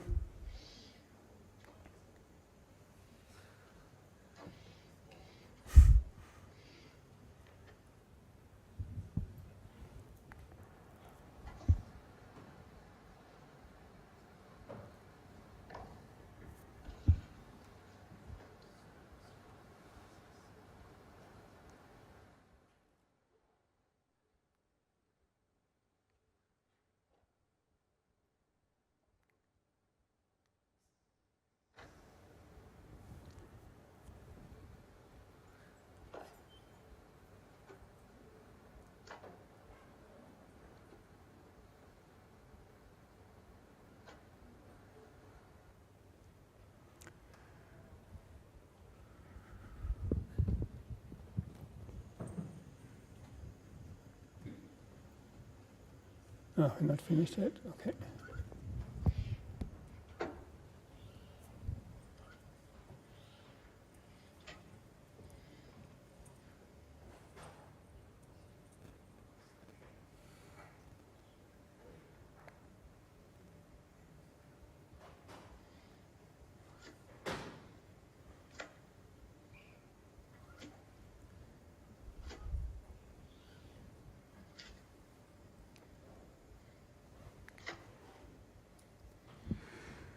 Anyway, you can see that, this is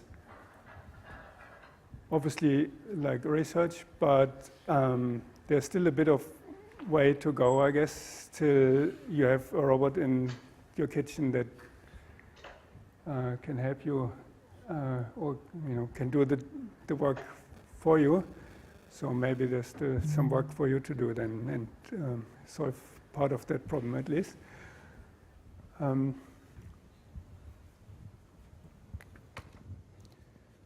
Let's stop the video here. It's getting a bit boring.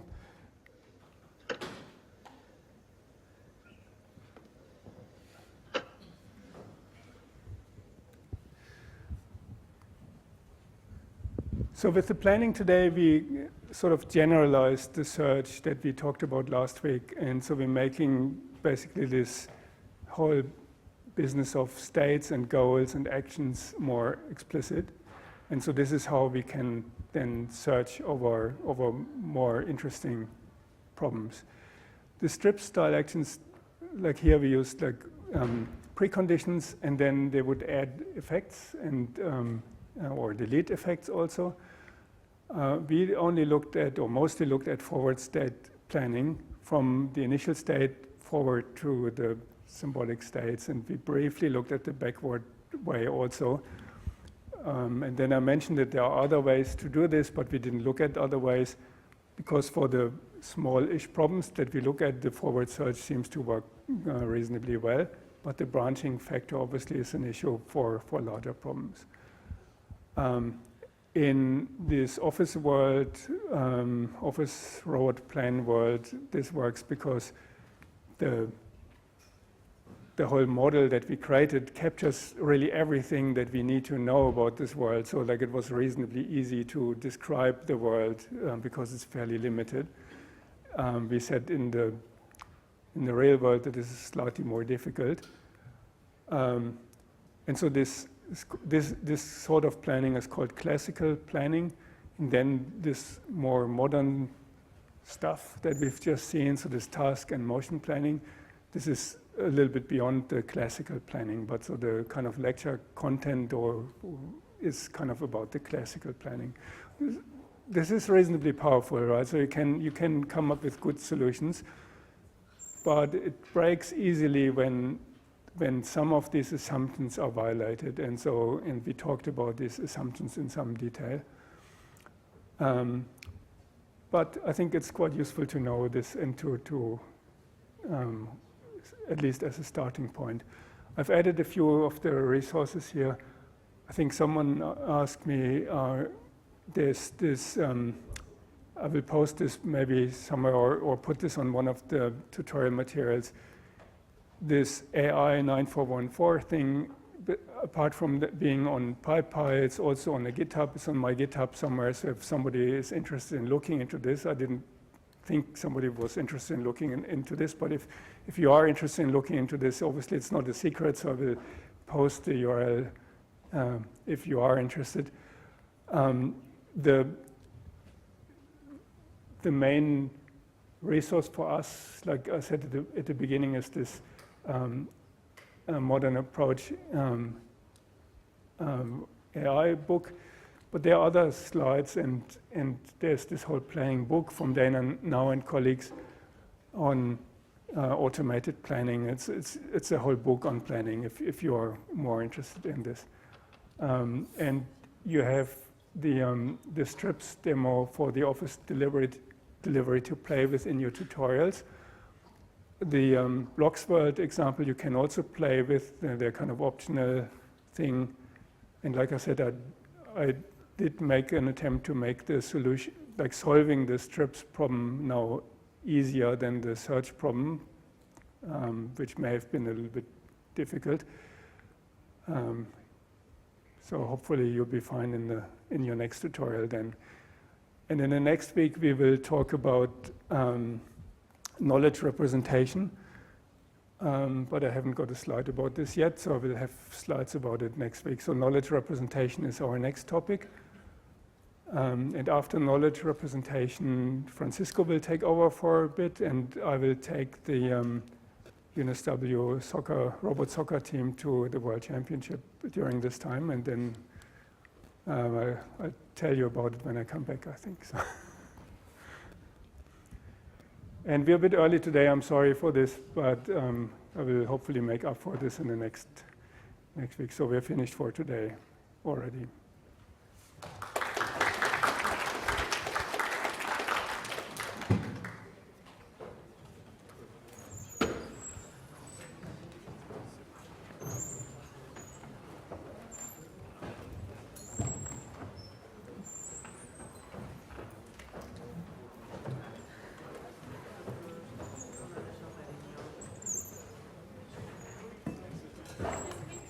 See you next week.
ideas the right thing to do. It just tells you how to do it.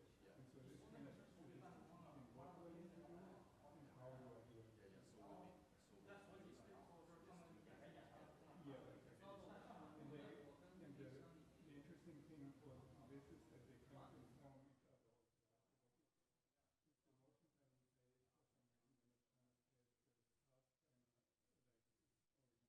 motion pattern plays for some reason, then it kind of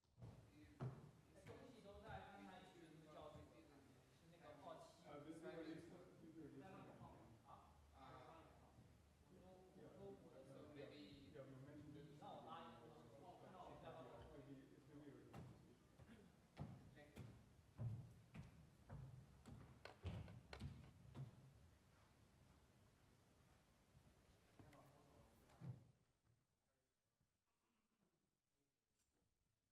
So it's not just two separate workloads, but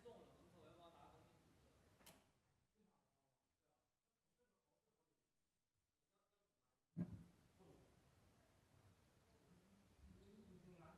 integrated. Yeah.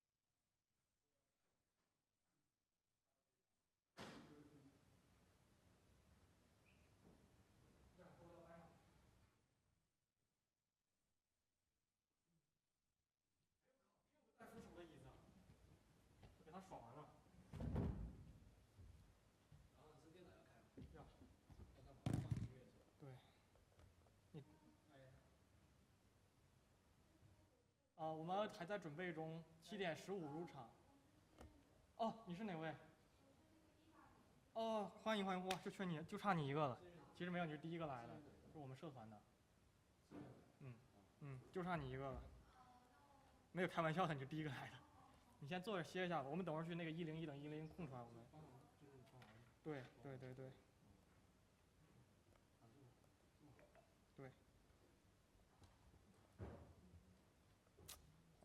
没有手机支架。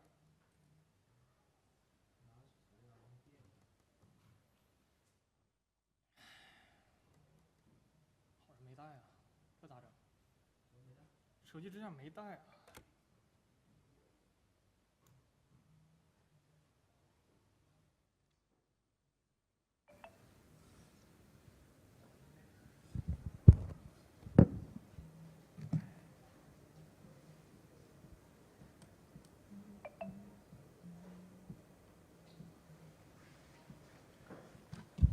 喂，测试，好，可以用。领夹麦。喂，测试，好，都可以用。拿这个说话。嗨，大家一起说，就说，继续说。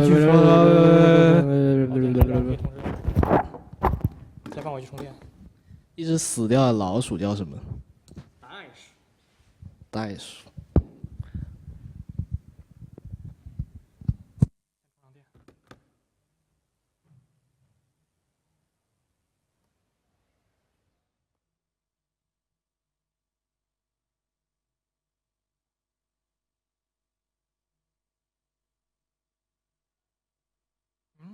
这个为什么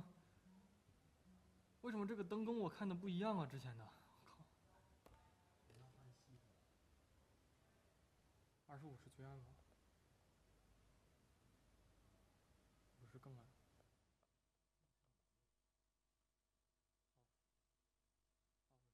没事，它后面关没关，主要前面灯要亮。几点开始进人？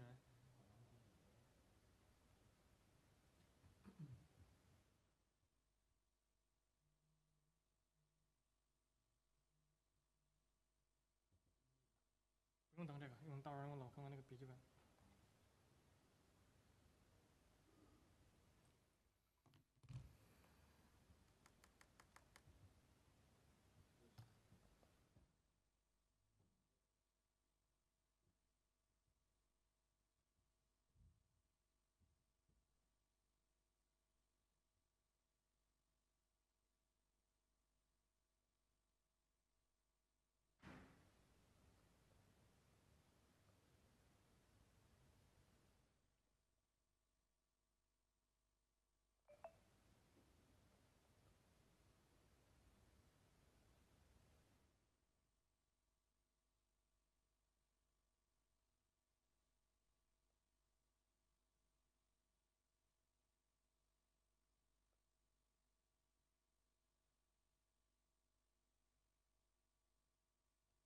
东西拿进来啊。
Hello，大家好，欢迎大家来到我们新南脱口秀俱乐部喜剧之夜的现场，我是本场的主持人威仔。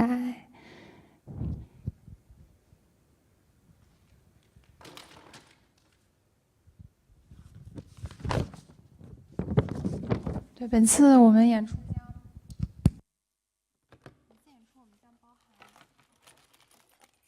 今晚的演出将包含脱口秀、即兴喜剧、sketch， 还有相声4大门类。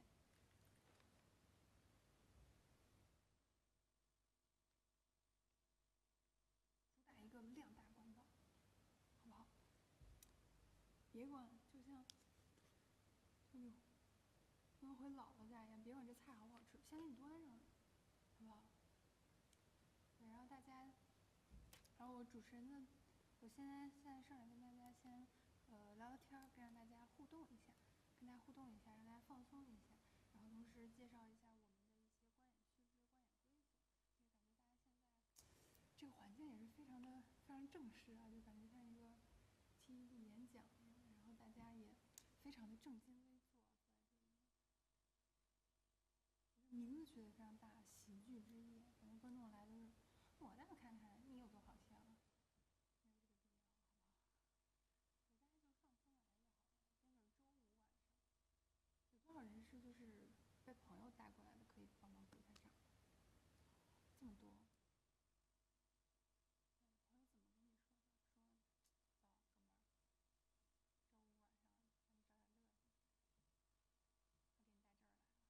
了。希望我们这些演员们可以给大家伺候好了。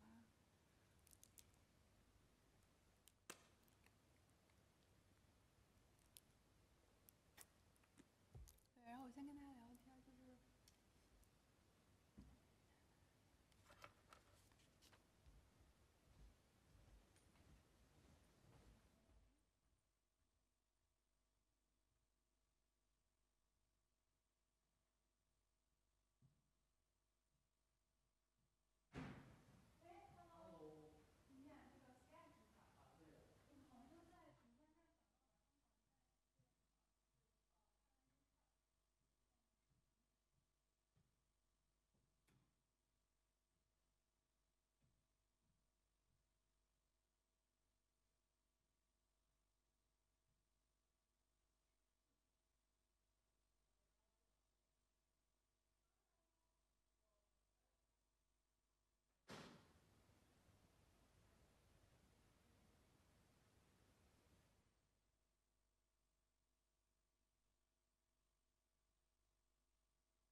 无所谓的，可以。没说不行，就是可以。OK， 太好啦，我太正式了这地儿。是，今天感觉穿跟去演唱会似的。就是感觉听演讲一样，我等会儿一定要说这句话。我来了，哇！我已经感觉到热情了，我感到热量了，我现在已经燃起来了。好，电脑准备。哦，先生，我想跟你说一下，电脑一下正式开始的时候，你可以介绍一下我们，就是你说这场演出正式开始，然后欢迎那个。对，这是他，对，这是让我们全场最。哎，这都没有，别。上次那次吧。你就介绍，你就说让我欢迎威仔，主持人威仔。你看，这是我写的那个流程表，你看一下是不是好的？因为咱们俩对一下，咱俩都用这个东西。我操，这么细吗？没有，其实就是个顺序，然后你可以拿个笔什么的，哎，过到哪儿就打。我有写那个。那咱俩先对一下。好的。然后咱俩分成你自己的。那如果那个大家超时了怎么办？大家超时延后，没办法。OK，对，这是你的总控的这个单。有些音乐要放，然后有些这个音乐我在那里发给你。然后现在到时候我可以，对，我想到了，我可以坐在这个底下，我可以坐。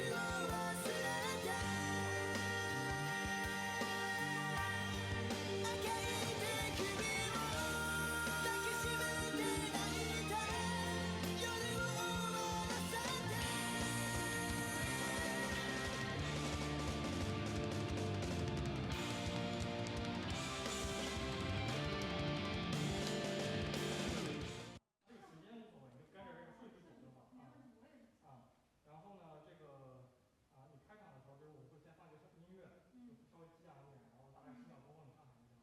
然后我让他说那个有请今晚的主持人 leader。让我呀？因为这只有一个麦，你现在你要用这个麦说。OK。你要用这个台麦说。行。对。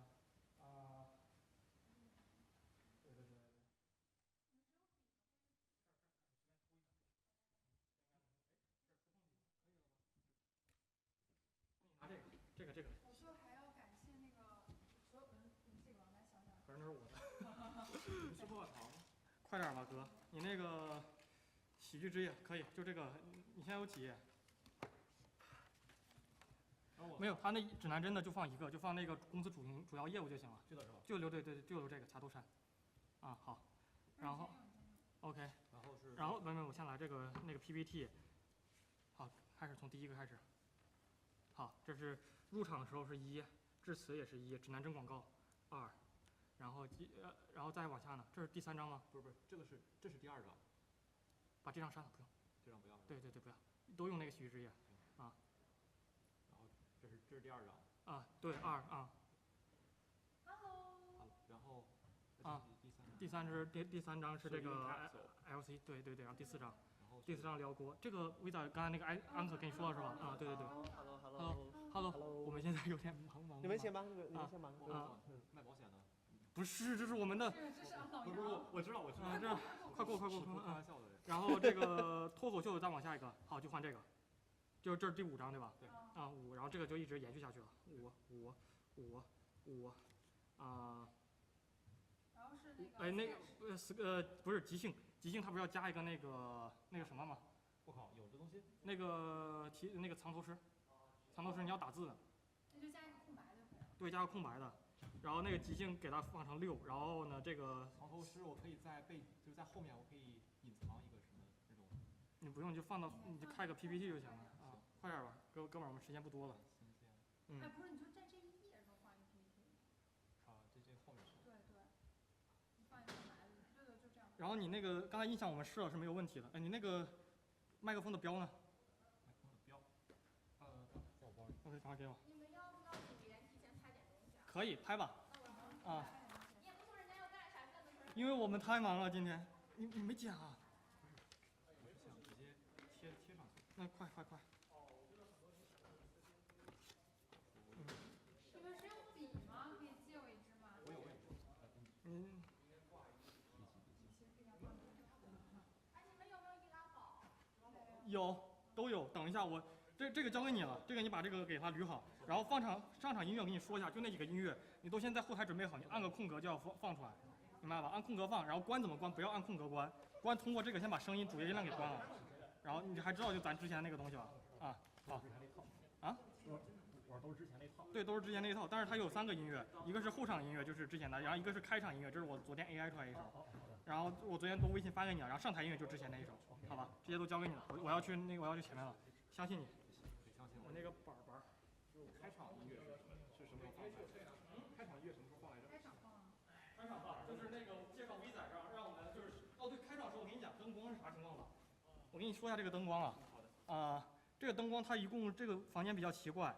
就是它在这个 room control 里面，在这个 lighting 灯光开场的时候呢，你就是首先把所有灯给关掉，按这个键。